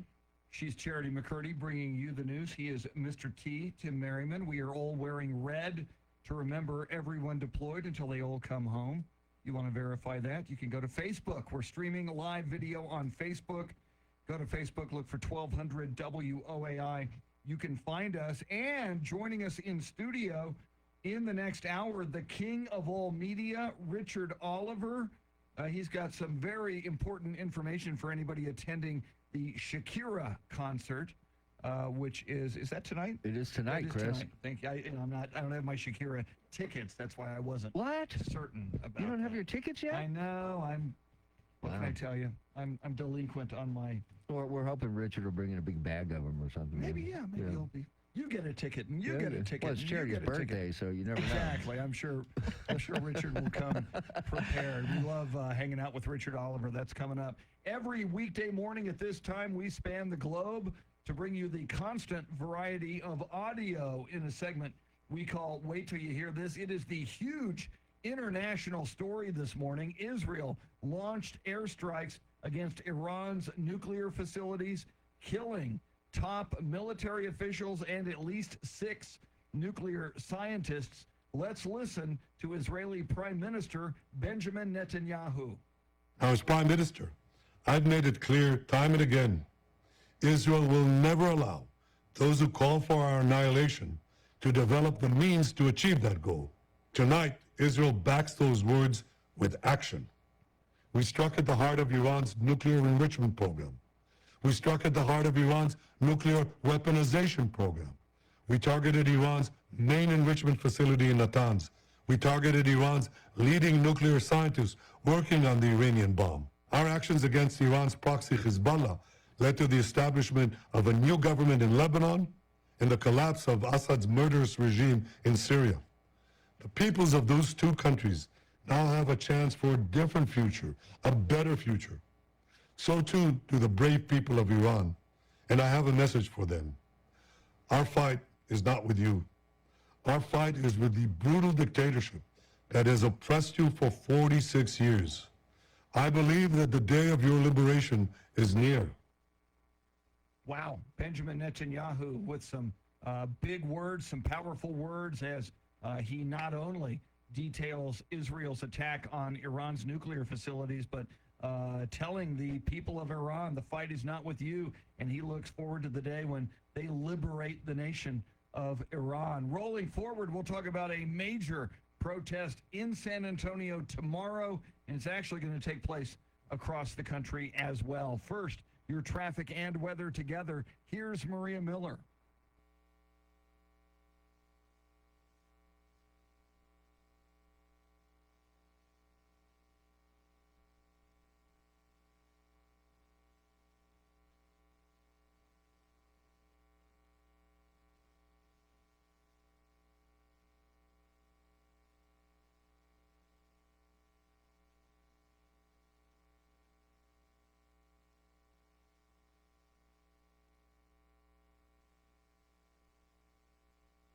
It'll be partly cloudy today with a high right around 90. Right now, partly cloudy and 72 at News Radio 1200 WOAI.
Hello.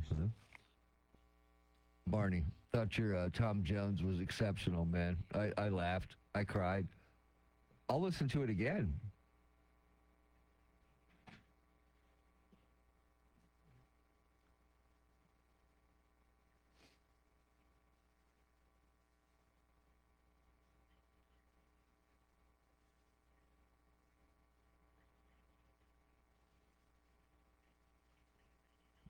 Welcome back, Kemper. Kevin, good morning. Kemper, another great talk back as always. Stephen and Lytle, how are you, brother?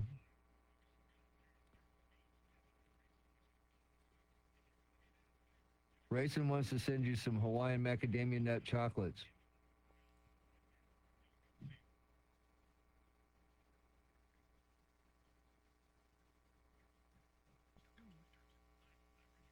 Actually, Sleepy, she was her birthday's Sunday on Father's Day.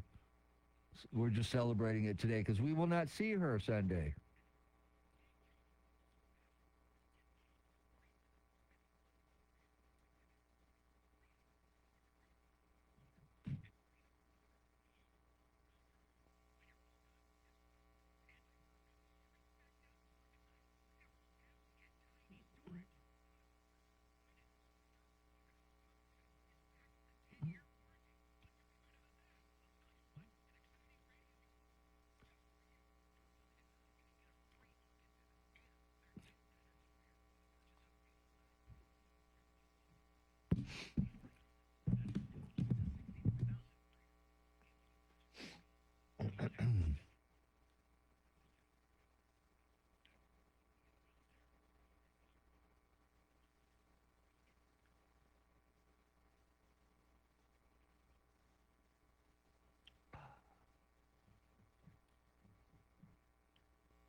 You know what?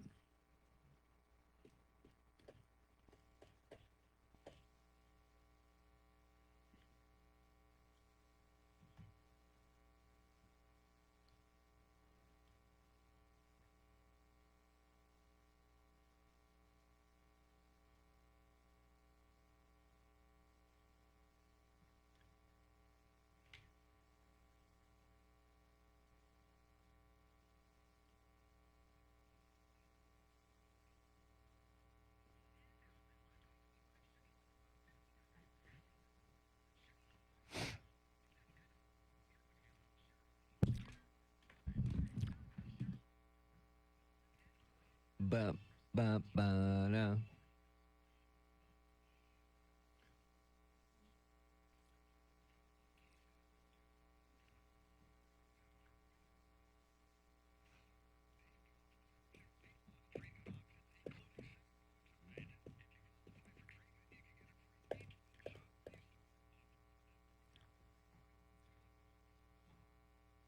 Stand by.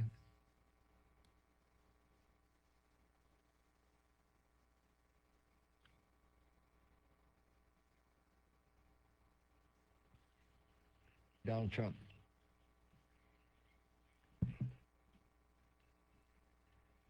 San Antonio's first news tomorrow in San Antonio and across the country. There will be a number of rallies known as the No Kings Rally or No Kings protests. They are anti-Trump, anti-ICE protests. And President Trump was asked if he feels like a king. I don't feel like a king. I have to go through hell to get stuff approved. A king would say, I'm not going to get this. A king would have never had the California mandate to even be talking to him. He wouldn't have to call up Mike Johnson and Thune and say, fellas, you got to pull this off, and after years we get it done. No, we're not a king. We're not a king at all.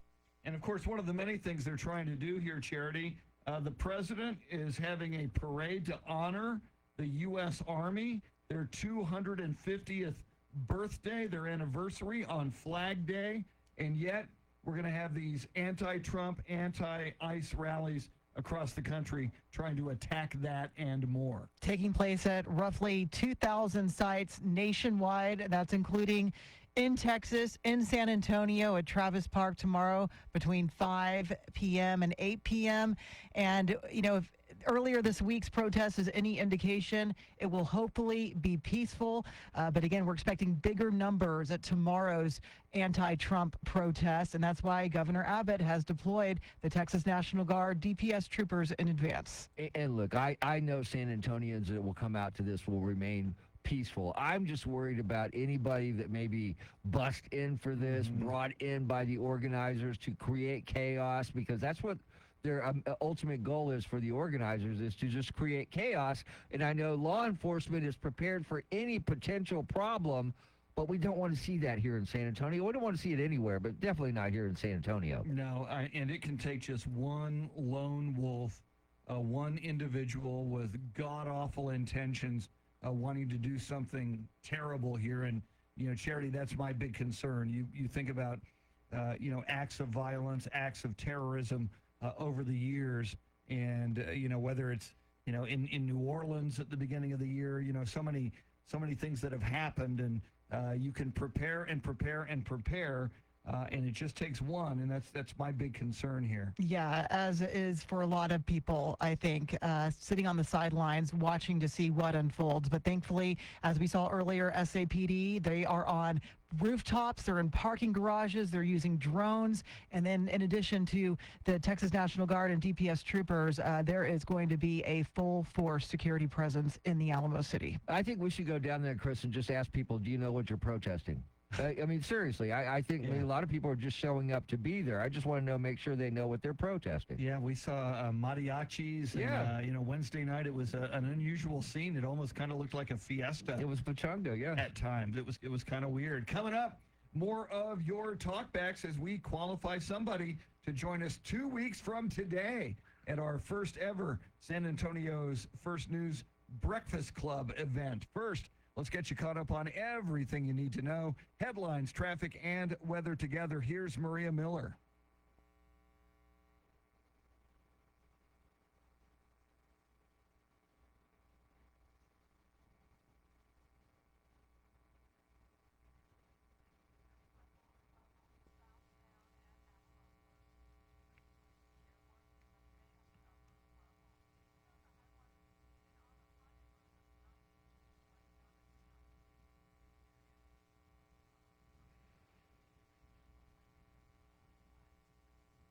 Partly cloudy this afternoon with a high right around 90. Right now, partly cloudy 72 at News Radio 1200 WOAI.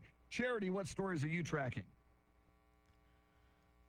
5 dead, 2 missing following the devastating flooding on the city's northeast side. President Trump is calling a meeting of the National Security Council today after Israel's military strike against Iran. And Texas National Guard troops and DPS troopers remain on standby ahead of tomorrow's anti-ICE and anti-Trump protests. We'll have the latest coming up at the bottom of the hour.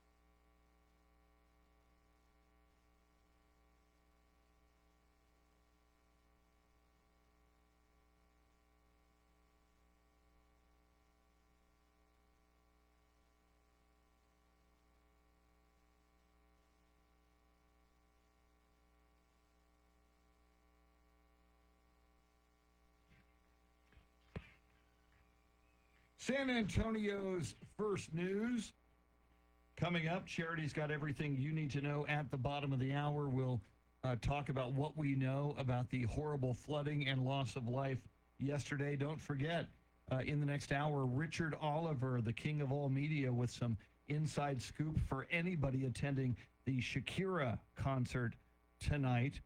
We have been taking your talkbacks this morning.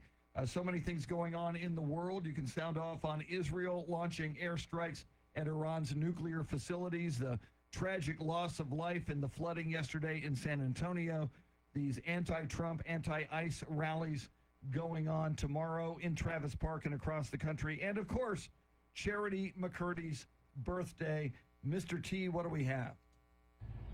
Morning, WOAI First News, calling for Bernard. Happy Red Friday. And happy birthday, Charity. My present to you is I'm not going to sing. And about World War III, I think we just moved farther away from World War III. You go, Israel. If those mullahs had a nuke, they would have used it. Have a good one. Good morning, San Antonio's First News. This is Jeff. Happy TGIRF. I just called to say I love you. I just called to say I care. I just called to say I love you from the bottom of my heart. Happy birthday, Charity with 1 T. Happy Father's Day. Y'all have a great weekend. Good morning, WAOI. This is G the Greek here on my preset. Just like to remind all those moronic protesters tomorrow that 77 million citizens voted for our current president, and your demonstration is nothing more than the ultimate act of election denial. Have a great day. Good morning, Charity, and happy birthday this weekend. It's Red Friday. You know what also this weekend is? The Army's 250th birthday. Heck yeah. Yeah, screw these protests and stuff like that. This is all about the Army's 250th birthday this weekend. Hey, man, they've been around fighting for everybody's, right to have freedom of speech. So happy birthday, Army. She is my angel of the morning, angel. She is my angel of the day. Happy birthday, Charity. And I want to just thank all of you for bringing a sense of community to our city here every day. And thank you so much. And y'all have a blessed weekend. Wow. That was very, very nice. And Charity, I wonder now, should I just, when I throw to you, when you're going to do the news update, should I say, here's your angel of the morning? Oh, I like that. McCurdy. I like that. Our listeners sure know how to make a girl feel special. My goodness. I'm trying to keep it together over here. It means so much. It really does. This is so special. Thank you. I just like that your face is starting to match your shirt. I like that. It's not hard. It really is. Red Friday. Yes. Red Friday. If you want to see Charity turn red, go to Facebook. We're streaming live video on Facebook at 1200 WOAI. Lots more coming up, the latest on this flooding situation. And yeah, we're going to do it this hour. Before the top of the hour, we're going to pick a winner to qualify for the San Antonio's First News Breakfast Club event, which is 2 weeks from this morning. Right now, WOAI News Time, 7:25. Let's get a look at your money. Here's Denise Pellegrini with the Bloomberg Business Network.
Coming up, are we a step closer to World War III as Israel attacks Iran's nuclear facilities? First, your traffic and weather together. Here's Maria Miller.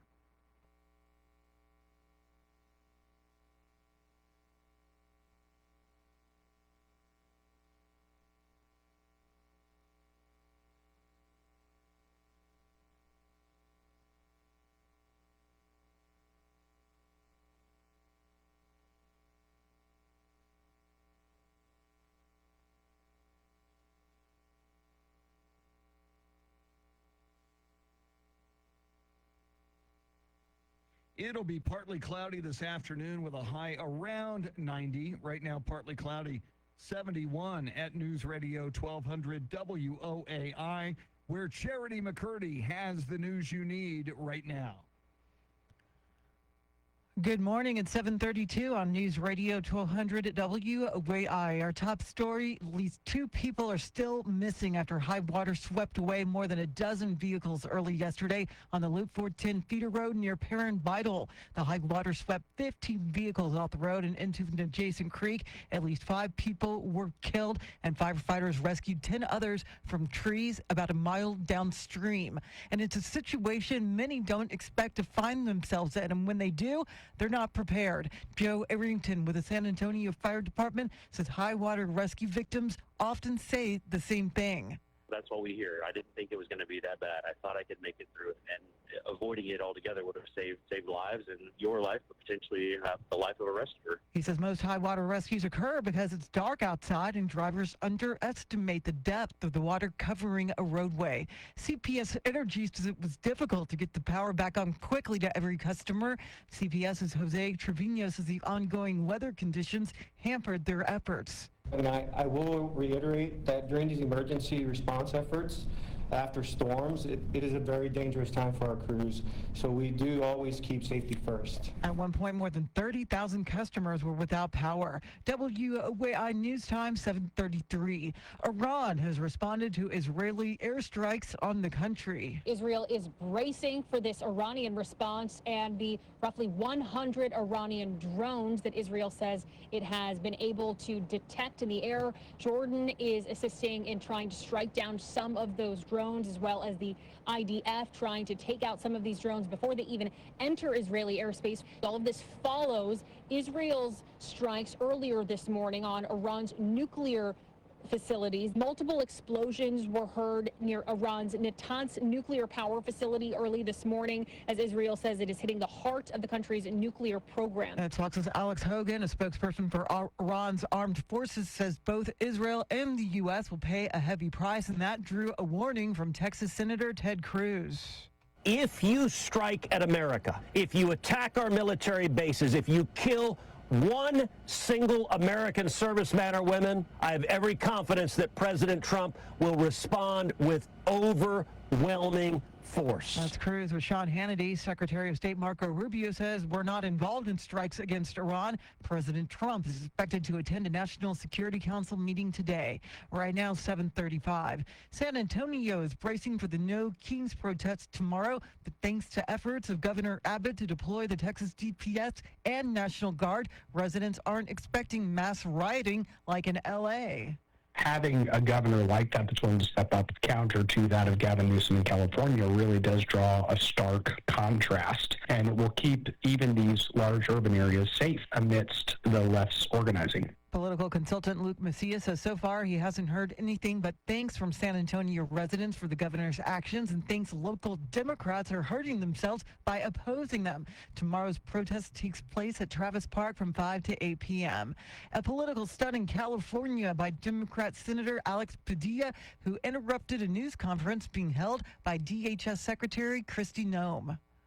Senator Alex Padilla, I have questions for the Secretary, because the fact of the matter is a half a dozen violent criminals that you're rotating on your heads off. Padilla was thrown out of the news conference and handcuffed. I'm Charity McCurdy on San Antonio's news, weather, and traffic station. News Radio 1200 WOAI.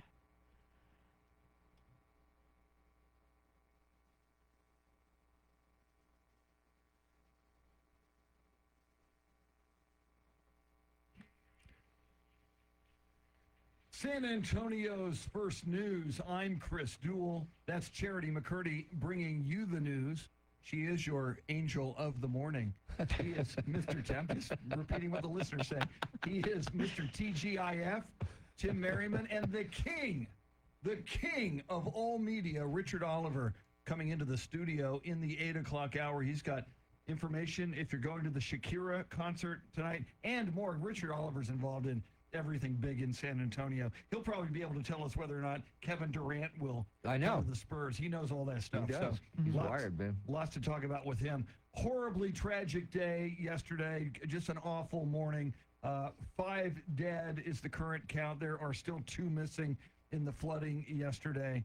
And Joe Arrington of the San Antonio Fire Department talked with Charity about the hazardous situation. From what we hear from most everyone, it was dark. You know, it's early morning, 5 o'clock in the morning. The sun's not up. It's a dark area. It's somewhere they were driving. They routinely drive all the time. They didn't think it was as bad as it was, and that seems to be the common theme. Is I didn't think it was going to be that bad. Well, the reality is that it was as bad as it could be. And something else we always hear, and I think we always think, Mr. T, when we're moving into a situation like that, we never think it could happen to us. Right. It's like, I drive this way to work every day. I've driven in rain before. I've driven with water on the road before.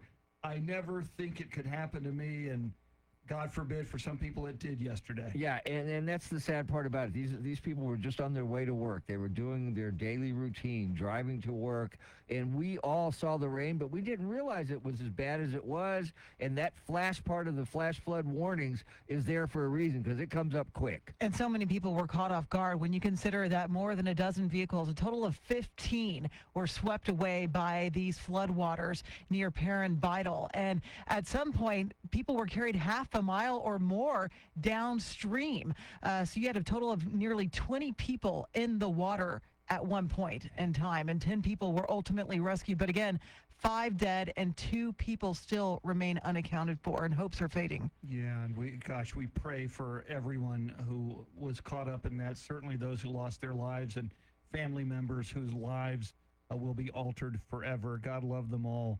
Coming up, are we a step closer to World War III now that Israel has attacked Iran's nuclear facilities? And they say they're going to keep doing it until the threat is gone. First, let's get you caught up on your traffic and weather together. Here's Maria Miller.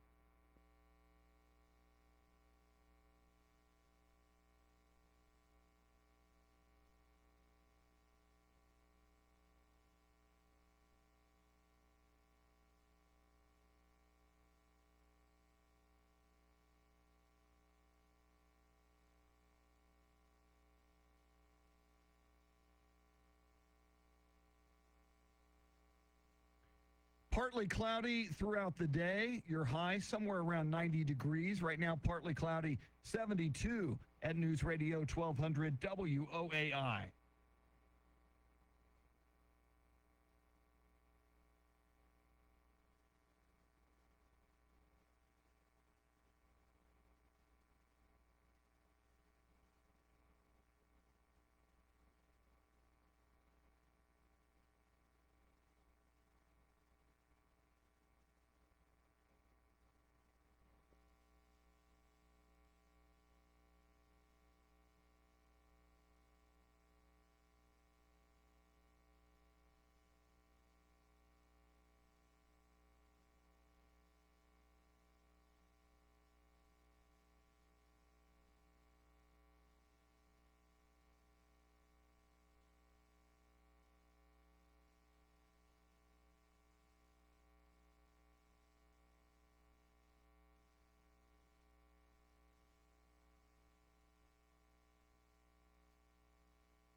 San Antonio's first news, an unprecedented attack.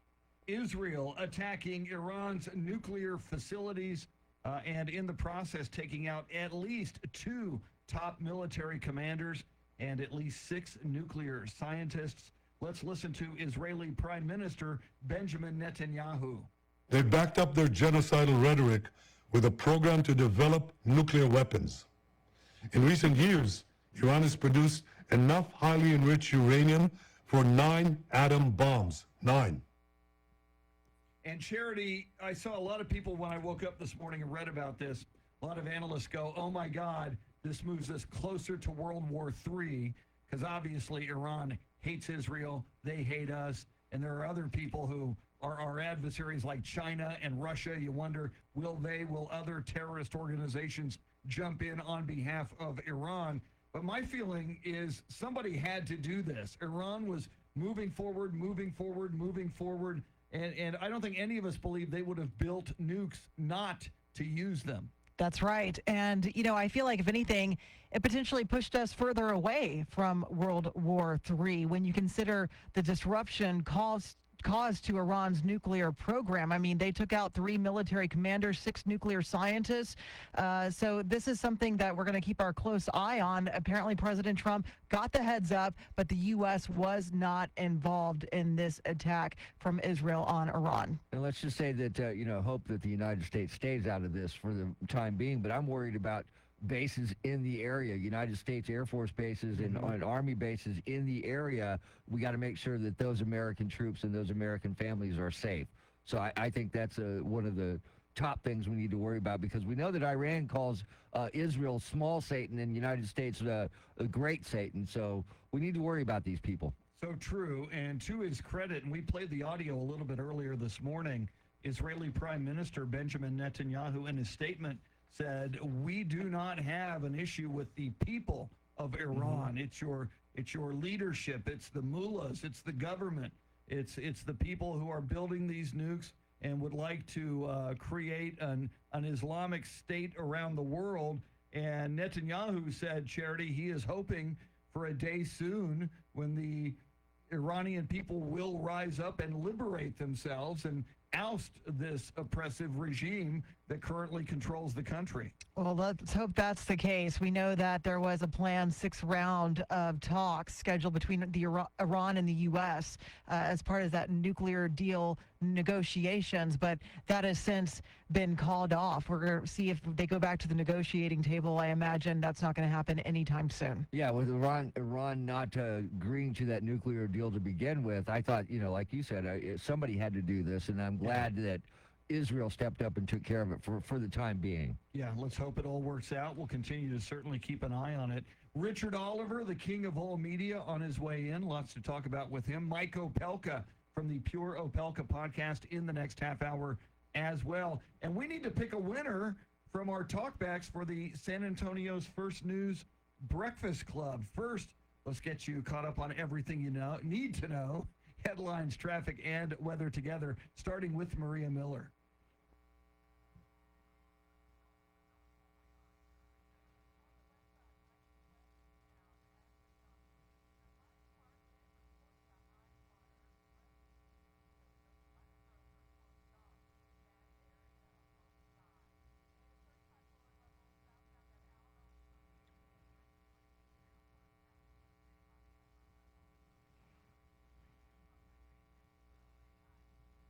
It'll be partly cloudy throughout the day. Your high right around 90. Right now it is partly cloudy, 72 at News Radio 1200 WOAI. And tracking your headlines right now, your angel of the morning, Charity McCurdy.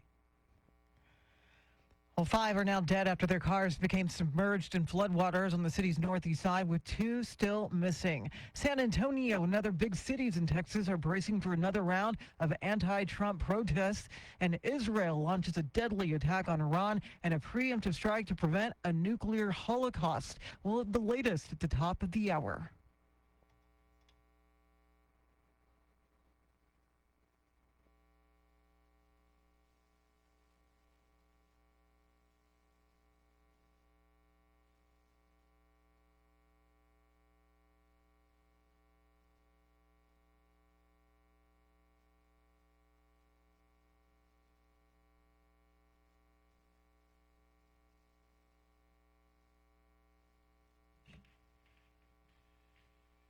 Little Stevie Winwood for you.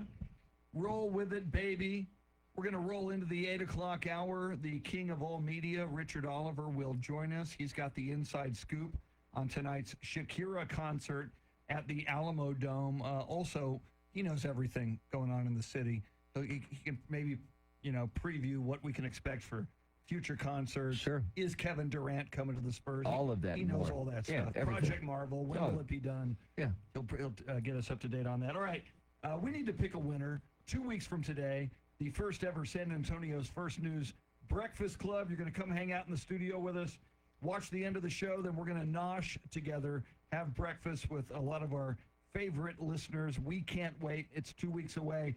We've been qualifying our talkback contestants. And Mr. T, you've narrowed it down to 3. Yes, it wasn't easy, but I've narrowed it down to 3. Here is the first contestant. Good morning, Charity. This is Tom Jones. Just want to let you know I'm your vehicle, baby. I'll take you anywhere you want to go. Because I want you, because I need you. Great God in heaven, you know I love you. I know you're going to have a beautiful birthday on Sunday. But if you want to have an amazing birthday, give me a call. Happy birthday. Wow. That was brazen. Wow. Wow. All right, here is contestant number 2. Good morning, y'all. Greg from Divine here. Charity, I just wanted to wish you a happy early birthday, but let's not forget, it's Brett's weekend, so let's not take away from him. So Brett, and that's with 1 T, happy early Father's Day. And Chris and Tim, happy Father's Day to y'all too. Y'all have a good one.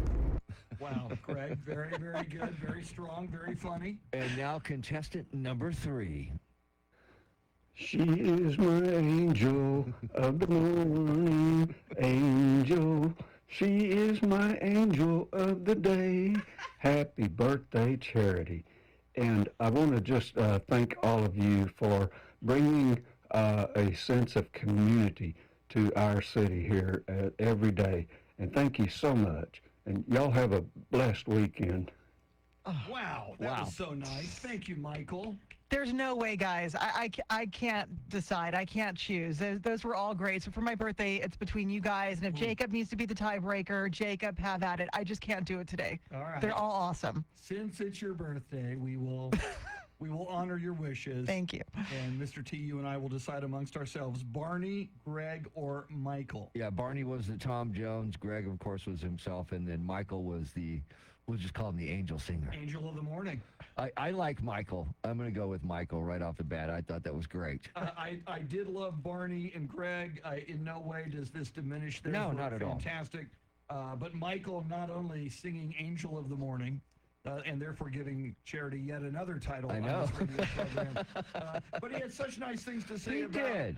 the show and us. And Michael, that was very nice of you. And I am with you. We're going to go Michael on this. Yeah, awesome. Yeah, so Michael, you can come meet your angel of the morning in person. But you'll have to get behind RK, who wants to hug Bear her hugger. first. 2 weeks from this morning should be interesting. Oh, it'll be fantastic. Big 8 o'clock hour coming up. Mike Opelka from the Pure Opelka podcast. His thoughts on Israel's attack on Iran's nuclear facilities. Richard Oliver, king of all media, in studio. Right now, though, lots coming at you, including Charity, with all the morning's big stories. WOAI News Time, 7:54.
Big 8 o'clock hour upon us as we will check in with Mike Opelka from the Pure Opelka podcast. His thoughts on Israel's strike on Iran's nuclear facilities. And the king of all media, Richard Oliver, in studio with the inside scoop on tonight's Shakira concert at the Alamo Dome. First, your traffic and weather together. Here's Maria Miller.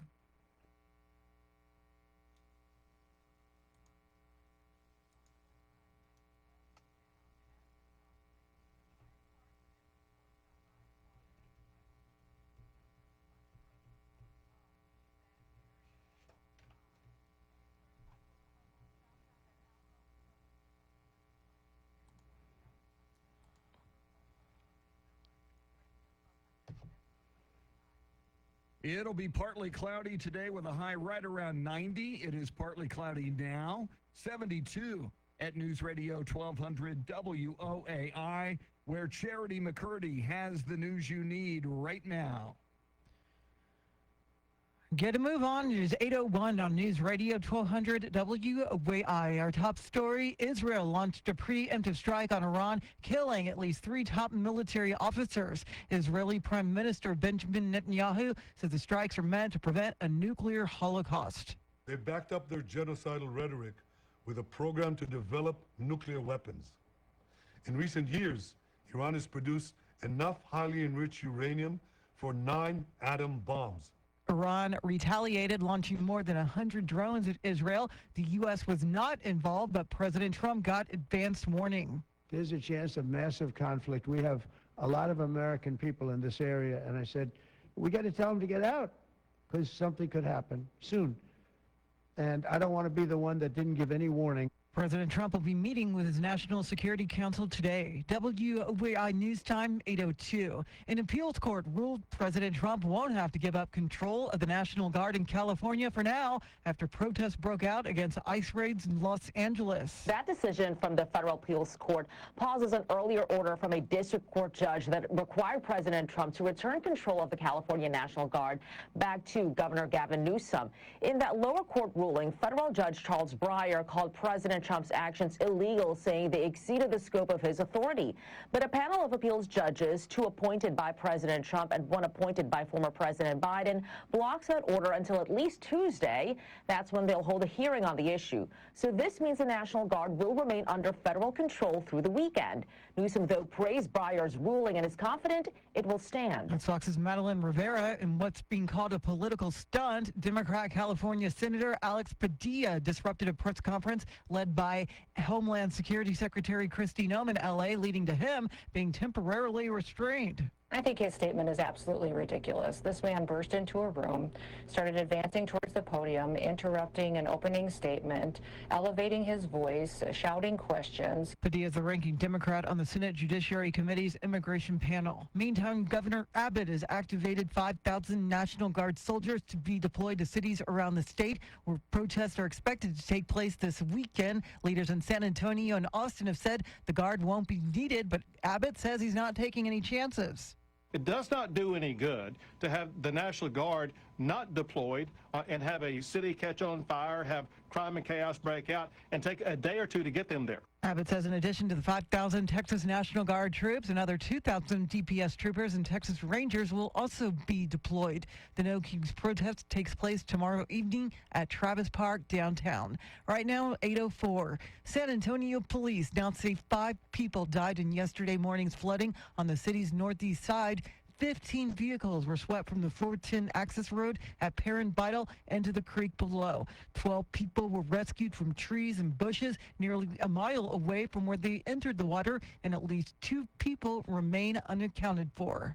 Anyone who has a vehicle here who has left the scene and not spoken to police or fire, we're asking them to call Traffic Investigation Division. Police Chief William McManus says in addition to the deaths, 4 others were hospitalized. 5 to 8 inches of rain fell on the city's north side. Joe Arrington with the San Antonio Fire Department says avoiding flood-prone areas is key, but should you find yourself in that situation? Best thing you can do is remain in your vehicle until it comes to a rest. Then if you can, safely exit the vehicle and try to get to a higher location, whether that's on top of your car in a tree next to you. He advises keeping your cell phone with you to call 911. Most high water rescues occur because it's dark and drivers underestimate the depth of the water covering a roadway. A man is in critical condition after being stabbed on a San Antonio Via bus last night following a fight on the northwest side. When police arrived, they found the victim had been stabbed multiple times. The suspect fled the bus and is still at large. Right now, 8:05. A South Texas rancher is challenging U.S. Rep. Tony Gonzalez in next year's Republican primary. Susan Story Rubio of Cotulla kicked off her campaign for the 23rd Congressional District last night. Story Rubio accuses Gonzalez of being a moderate who didn't stand up to Joe Biden and doesn't support President Trump. Gonzalez won last year's primary by fewer than 400 votes. His district extends from San Antonio to El Paso, covering the longest stretch of the U.S.-Mexico border of any district in the nation. Brian Gann, News Radio 1200 WOAI. A black box has been recovered from the Air India plane that crashed in a residential area shortly after takeoff and killed all 241 people on board, with the exception of one person. Here's the brother of the survivor. Hearing about this crash, I'm scared to fly now. Just to even stay on a plane now. This was the first crash involving a Boeing 787. I'm Charity McCurdy on San Antonio's news, weather, and traffic station. News Radio 1200 WOAI.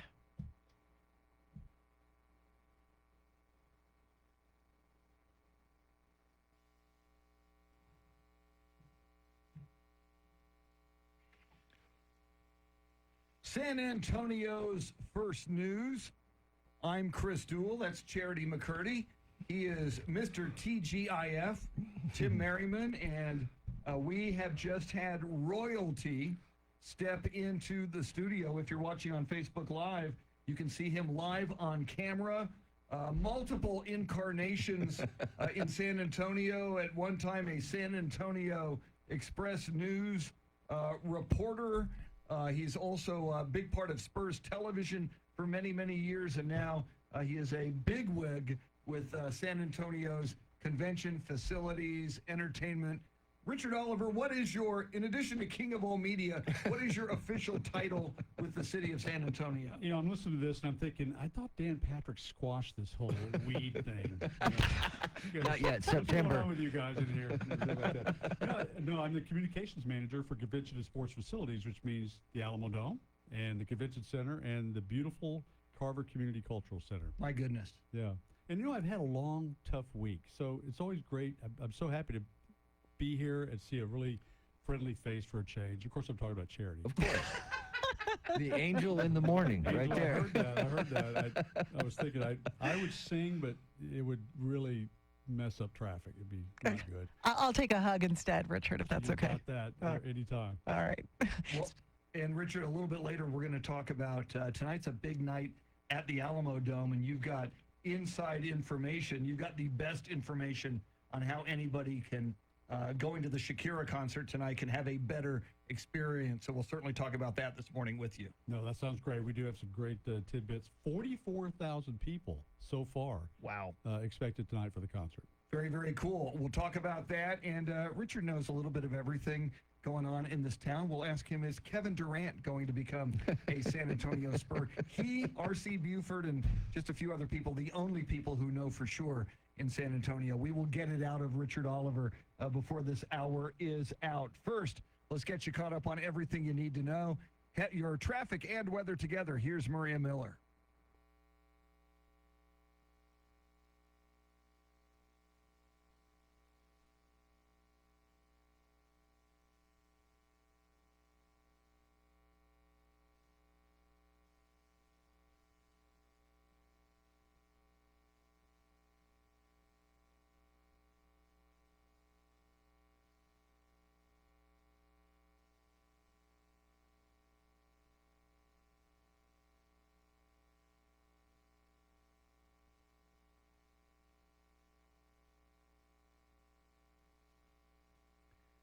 Let's see. It is going to be partly cloudy throughout the day. High around 90. Right now it's partly cloudy, 72 at News Radio 1200 WOAI.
Oh, you hear that music, you know it's time for our daily visit with Mike Opelka from the Pure Opelka podcast, brought to us by Randy Adams Incorporated. First things first, Mike, Friday Luya to you. And a Friday Luya to you, and a happy Friday the 13th to everybody but Iran. Yeah, and then let's talk first about the California Senator Alex Padilla, who tried to storm into a press conference. Had he said who he was when he got there and did it the right way, I don't think there was a problem, but the way he handled it, you never know what's going on these days. Yeah, and today's the 11th month anniversary of the attempt to kill Donald Trump that was inches away from succeeding. So Secret Service detail did the right thing.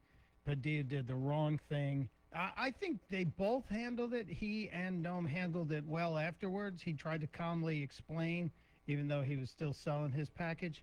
But I think Noam did the right thing in meeting with him and then saying, hey, we're going to stay in touch. And Mike, President Trump calling a meeting of the National Security Council today after Israel's military strike against Iran. Obviously, there's also a big concern how this affects our service members in the Middle East. And that's why we moved so many of their families out of there days ahead of this, Charity. We also moved our military naval assets out of the region. Most of them are gone from there. I think 90% of those assets are gone. Iran may threaten, but I think they've been severely degraded in terms of military capability. So while the concern is there, I don't think it's that serious. And Mike, San Antonio is bracing, and other communities around the country bracing for these No King protests that are going to happen tomorrow. I find it interesting. They're going to happen on Flag Day, on the 250th anniversary of the United States Army, their birthday. And while President Trump is celebrating the Army with his parade on Flag Day in D.C., how do you think these will play out? I think it's going to be spotty in terms of what the problem's going to be. In most of the places I'm seeing, because I've looked at the website and clicked in on some of the locations, these are daytime protests. And that usually means there are people who want to express their opinions and not be violent. It's the ones that bleed into the night that tend to be more violent and angry. So I support their freedom of speech and right to be angry, but I get nervous when they start happening later in the day. I just tell anyone who wants to go and counter protest, be prepared, because these people are smelly. Trust me, they are. I've been there. Thank you. You can get more Mike Opelka from his Pure Opelka podcast. Get it wherever you get your podcast. We recommend the free, new, and improved iHeartRadio app. Mike, brought to us by Randy Adams Incorporated. And Mr. T, another thing going on Flag Day tomorrow, our good friend Kevin Neefy, who is a chaplain with the VFW Post 8315 out of Schertz Cibolo, they're going to go to the Walmart. They're going to have an event at the Walmart in Schertz tomorrow on 3009 from 10 a.m. to 2 p.m. They're going to pass out American flags. They're going to meet people. They're going to get people to join, and they're going to support the community. So if you're at the Walmart between 10 a.m. to 2 p.m. tomorrow in Schertz on 3009, say hello to Kevin and our good friends from the VFW Post 8315. It's such an awesome thing, and handing out free American flags, that is such a cool thing to do on Flag Day of all days. I love it. I love it. Coming up, more with Richard Oliver, the king of all media and the man who could make your Shakira experience go much more smoothly tonight. He'll tell us how in just a second. First, let's get you caught up on everything you need to know. Headlines, traffic, and weather together, starting with Maria Miller.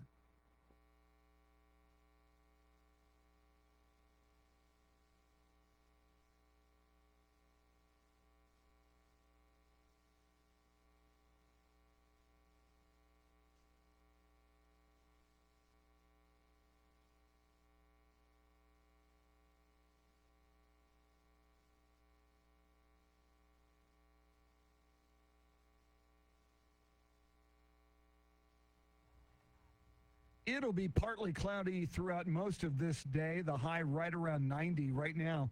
Partly cloudy, 72 at News Radio 1200 WOAI. Charity, what stories are you tracking? Israel struck Iran with multiple airstrikes over Israeli claims that Iran was getting close to a nuclear bomb. The search continues for 2 missing people following catastrophic flooding on the northeast side that left 5 dead.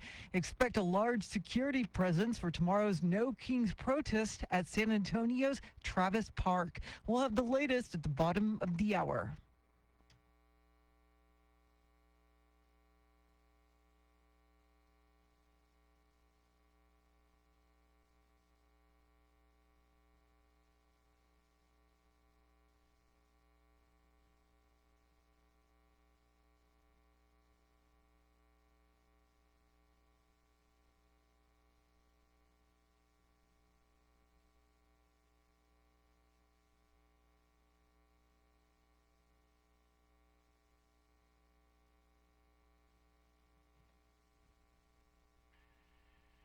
San Antonio's first news, very special in-studio guest, Richard Oliver, the manager, communications manager of San Antonio Convention and Sports Facilities. If you want to see Richard, he is on video right now. Go to Facebook, go to 1200 WOAI on Facebook, and you can see Richard and all of us.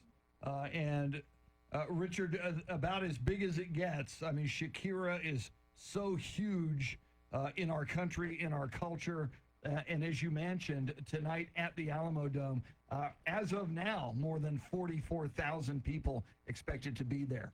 Yeah, it's a great concert, and you never know when you bring concerts in exactly what the reaction will be, but this one in particular, if you remember, she was going to be at the Frost Bank Center. Yes. She went away from the smaller venues. Frost Bank, a great place to hold concerts, but she kind of anticipated and saw that there was a lot of interest and rebooked. And sure enough, boy, I tell you what, 44,000 people, Wow. That's getting up there in Bad Bunny, Elton John territory.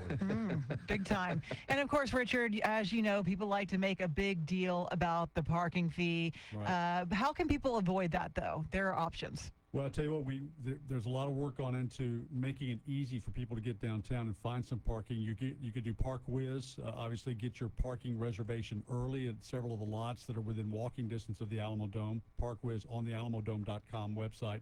But Via Park and Ride, Via has stepped up strong for this concert. 3 different locations you can go Whoa. to, including, just announced a few days back, the Brooks Transit Center at Brooks City Base, free. Wow. Free park and ride. Whoa. So now listen, it's only $1.30 one way for, the Frost Bank Center site and of course the Crossroads site, which is the one that they usually use. 3 sites, right? All right, so this ParkWiz that you're talking about, now they have access to. Doesn't mean what you think it is. No, but Okay. they have several different parking lots that they have access to downtown, right? We're That's talking. right. So you can do this when you buy your tickets as well, can't you? Yes, you can. Okay. Yeah, there's an upsell if you want to buy your tickets and get on the site on the Ticketmaster site as And well. no matter what show it is, right, at the Alamo Dome. That's exactly Okay. right. Yeah, and so it's and we've got some good shows coming up too here as we get through the summer. So it's going to be a lot of fun. But this show in particular, the city via us at the Alamo Dome, we've done all we could do trying to get people listen. And the biggest message, of course, is plan ahead. Amen. Have a game plan. Yes. But come down early. Get on the Riverwalk, enjoy the most beautiful downtown in America, and have some fun and make it an experience all day long. And I used to poo-poo park and ride just because, I'm a contrarian. So you Richard, were a as bus elitist? Yeah, I was a bus elitist. I did park and ride to the Final Four from Blossom Athletic Center. It was a wonderful experience. So just before we go to break, one more time, where are the 3 park and ride locations for tonight? Frost Bank Center, of course, the Crossroads, which they usually do, and the Brooks Transit Center down at Brooks City Base. Yes. Very, very cool. More with Richard Oliver. Richard will reveal who the big superstar will be that the Spurs will acquire this offseason. Only he, R.C. Buford, and Greg Popovich and Brian Wright know. So we'll get it out of Richard coming up. Right now, though, WOAI News Time, 8:25. Let's get a look at your money. Here's Denise Pellegrini with the Bloomberg Business Network.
Coming up, more with Richard Oliver on concerts in San Antonio, Project Marvel, the Spurs, and more. First, your traffic and weather together. Here's Maria Miller.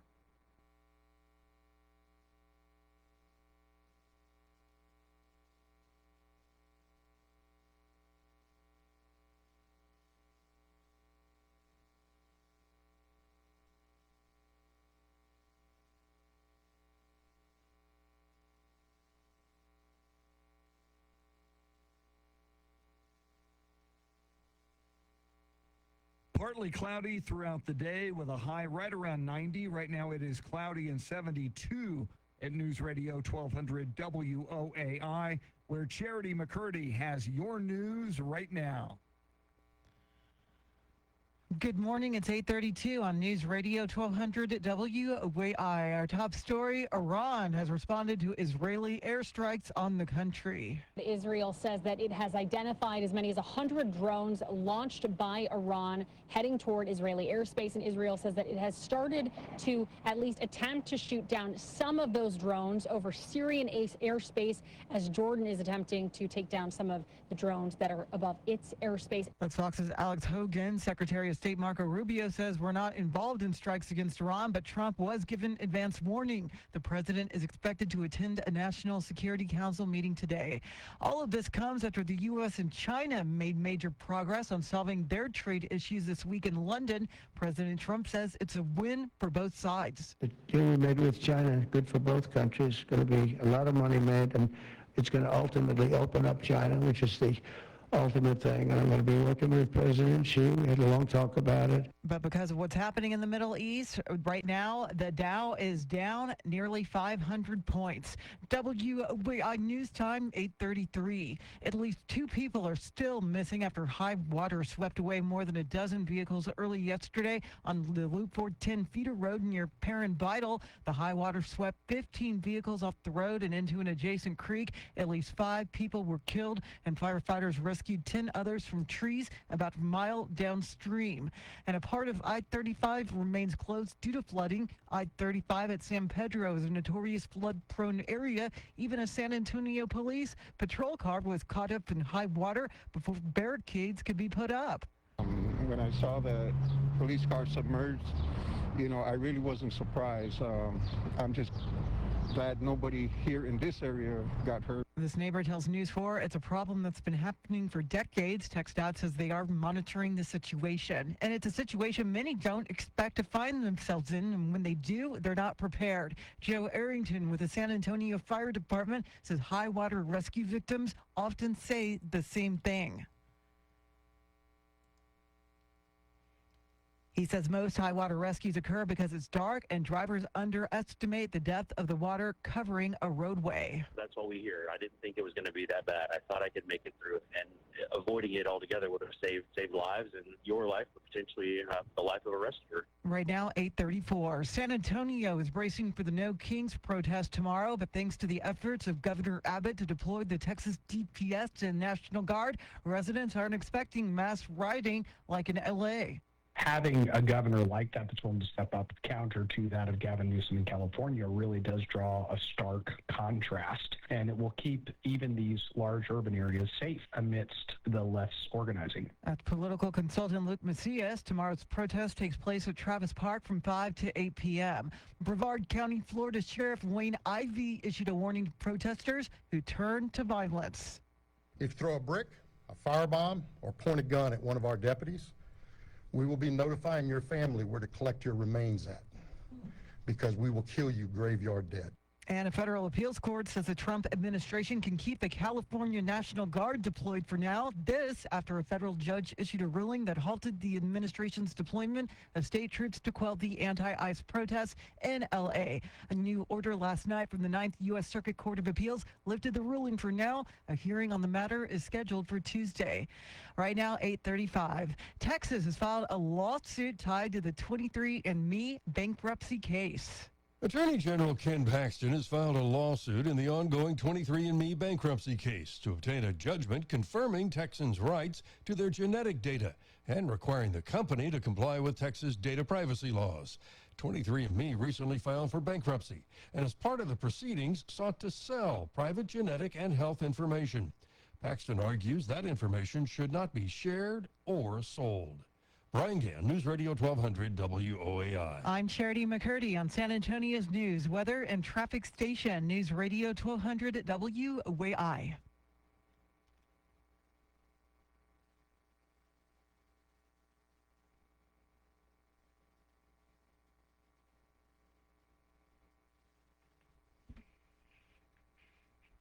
San Antonio's first news. We are excited to have a special guest in studio and a good friend of all of ours. He is the communications manager for the San Antonio Convention and Sports Facilities.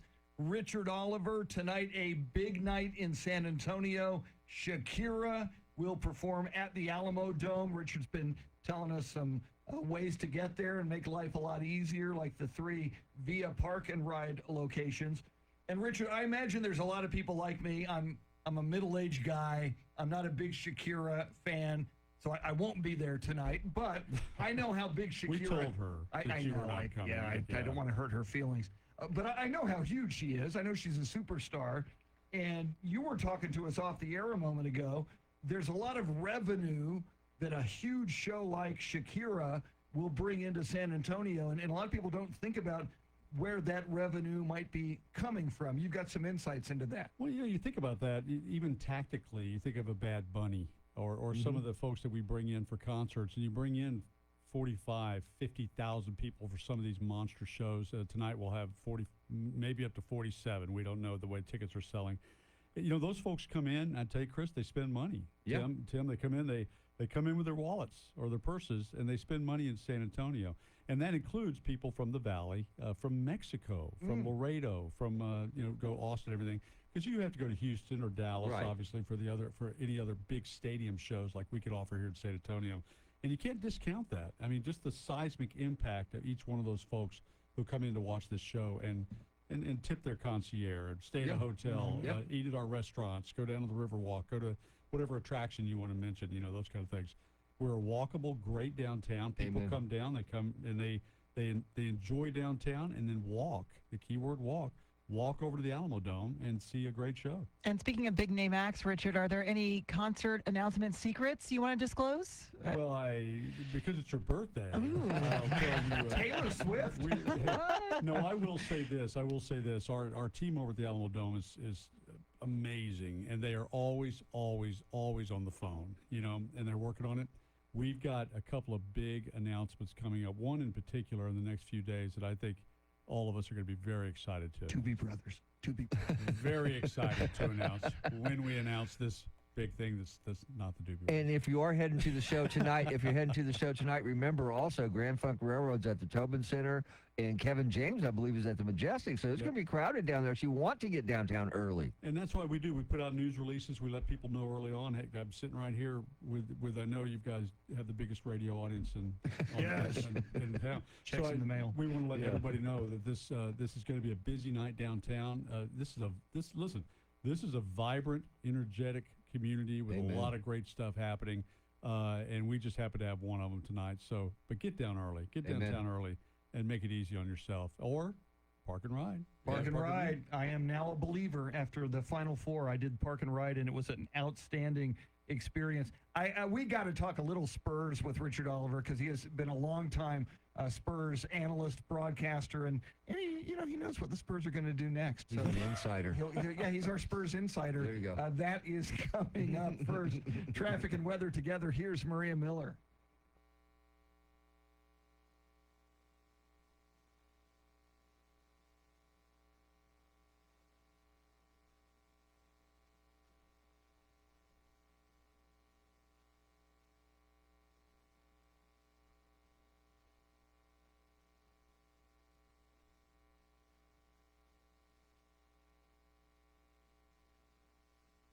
Partly cloudy most of the day. Your high right around 90 degrees later this afternoon. Right now it is cloudy, 73 at News Radio 1200 WOAI.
San Antonio's first news, our special in-studio guest, Richard Oliver, the communications manager with San Antonio Convention and Sports Facilities. And I got to talk a little sports with Richard. We all do. Given his sports background, Express News many years, Spurs television. Now he has a couple of great weekend shows, Spurs Weekend and Sports Nation Overtime with Don Harris and David Chancellor right after the sports on News 4. All right, Richard, what's going on with the Spurs? Kevin Durant, that's all I keep hearing about. Will the Spurs pull the trigger, make a deal with the Phoenix Suns, and bring former Longhorn Kevin Durant here? I wish people could see this. Tim is looking at me, stroking his beard, knowingly, as if I know something, which I don't. I think you do. I don't think I know anything, but I do know there's a lot of smoke, and where there's smoke, there's fire around Kevin Durant. And in particular, this is an interesting situation because Kevin Durant's going to be 37 in September. Mm-hmm. But this guy averaged 26 points a game last year. He still fills it up. This is a guy that, and when he gets out there, you think about him, Wemby, Steph Castle, De'Aaron Fox. Oh. We're talking a pretty good basketball team. That's a pretty good lineup. I just feel like the price might be right, Chris. Now, I'm not saying that it's going to happen because we don't know what the Spurs are thinking. The Spurs have their designs.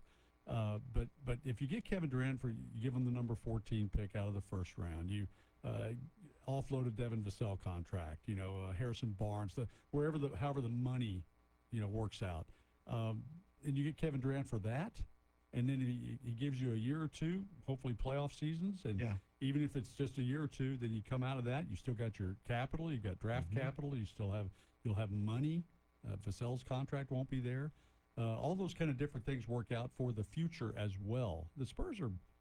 And playoff experience. Smart. If you get into the playoffs, you get playoff experience for the younger players. And that's it. Tim, that's a great point. The idea with Victor Wembanyama in particular, think about that experience. Now, this is a guy that's played internationally in the harshest of spotlights internationally. But an NBA playoff, we've been watching just the brilliant NBA finals that are happening right now. To have that kind of experience and to have the fan base behind you, can you imagine? It's been 6 years, whatever, since we've had a playoff run. Can you imagine that? Getting back to it and what the local fans will feel. Now, if we're not able to land Kevin Durant, Richard, how do you feel about the alternative of them using their number 2 draft pick to get Dylan Harper? Well, if as the wags will tell you, Dylan Harper is the next Dwayne Wade. Yeah. Okay, I'm okay with that. Steph Castle and Dylan Harper. It's going to be interesting though. The Spurs will be they'll be guard heavy, but it's a positionless league. Yes, exactly. And it's going to be you can bring those guys out there and just run all day. My goodness, how young the Spurs will be. The future's looking very, very bright. One more segment coming up with Richard Oliver. Don't go anywhere right now. Let's get you caught up on headlines, traffic, and weather together. We'll start with Maria Miller.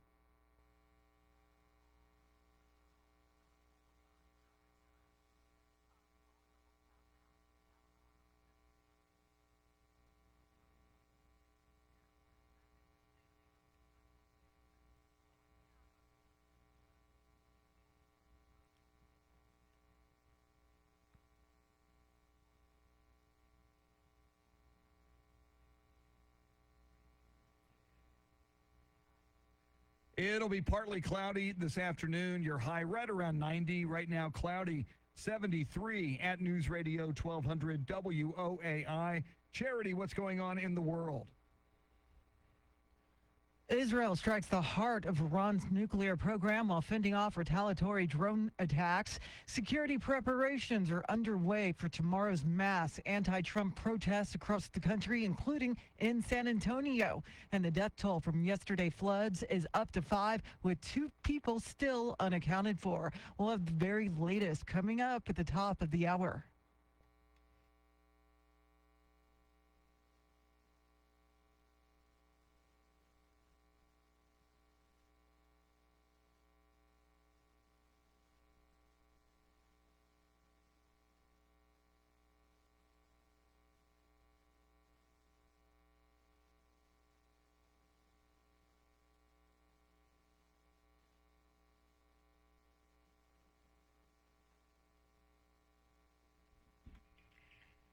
San Antonio's first news. We want to thank Jacob D'Antone, our soundscape stylist, doing the heavy lifting this morning. Doing The music, too. Great. Yeah. Unbelievable, Man. He's pretty good. Final moments with Richard Oliver. And Richard, just to recap, it's a huge night tonight in San Antonio. Shakira performing at the Alamo Dome. You've given us some very useful tips on how to make that experience better. That's right. Get downtown early. Plan ahead. Come down and you know, make it easy on yourself. Let somebody else drive. Amen. Do ride share or whatever you want to do. Via Park and Ride, 3 spots where you can go tonight. Crossroads, Cross Bank Center, and Brooks City Base. Brooks, which is a Brooks is relatively free, new, yeah. And it's free, which is Crazy. wonderful from Via. But yeah, get ParkWiz, get on and reserve your parking. There's a lot of ways to come downtown, but you know what? It's going to be a party. Mm-hmm. Yes, it will. Those hips don't lie. I'm No, told. they don't. I'm told, Chris. I don't, Charity. I don't know what that means, but everyone keeps telling me that. It's a hit for Shakira. Yeah, that and Whenever, Wherever. Those are the only 2 Shakira songs I know. Well, and Charity, as a woman who knows Shakira's catalog better than me, what happens when a woman's hips do lie? I mean, what are the ramifications? Oh, you don't want to know that. Chris, if her hips lie, she wants nothing to do with you. Okay? Just so you know. I've had that experience. I've been lied to a lot. 6 decades. I've been many lied to a times. lot over the years. Many times. You said it's going to be a huge party tonight, Richard. I don't think it's going to be anywhere as big as the party for Charity McCurdy at the McCurdy compound. Yes, the weekend. compound. Mención de McCurdy. Yes. Yes. Her personal chef, Jason Dady, going to whip up a souffle on Sunday.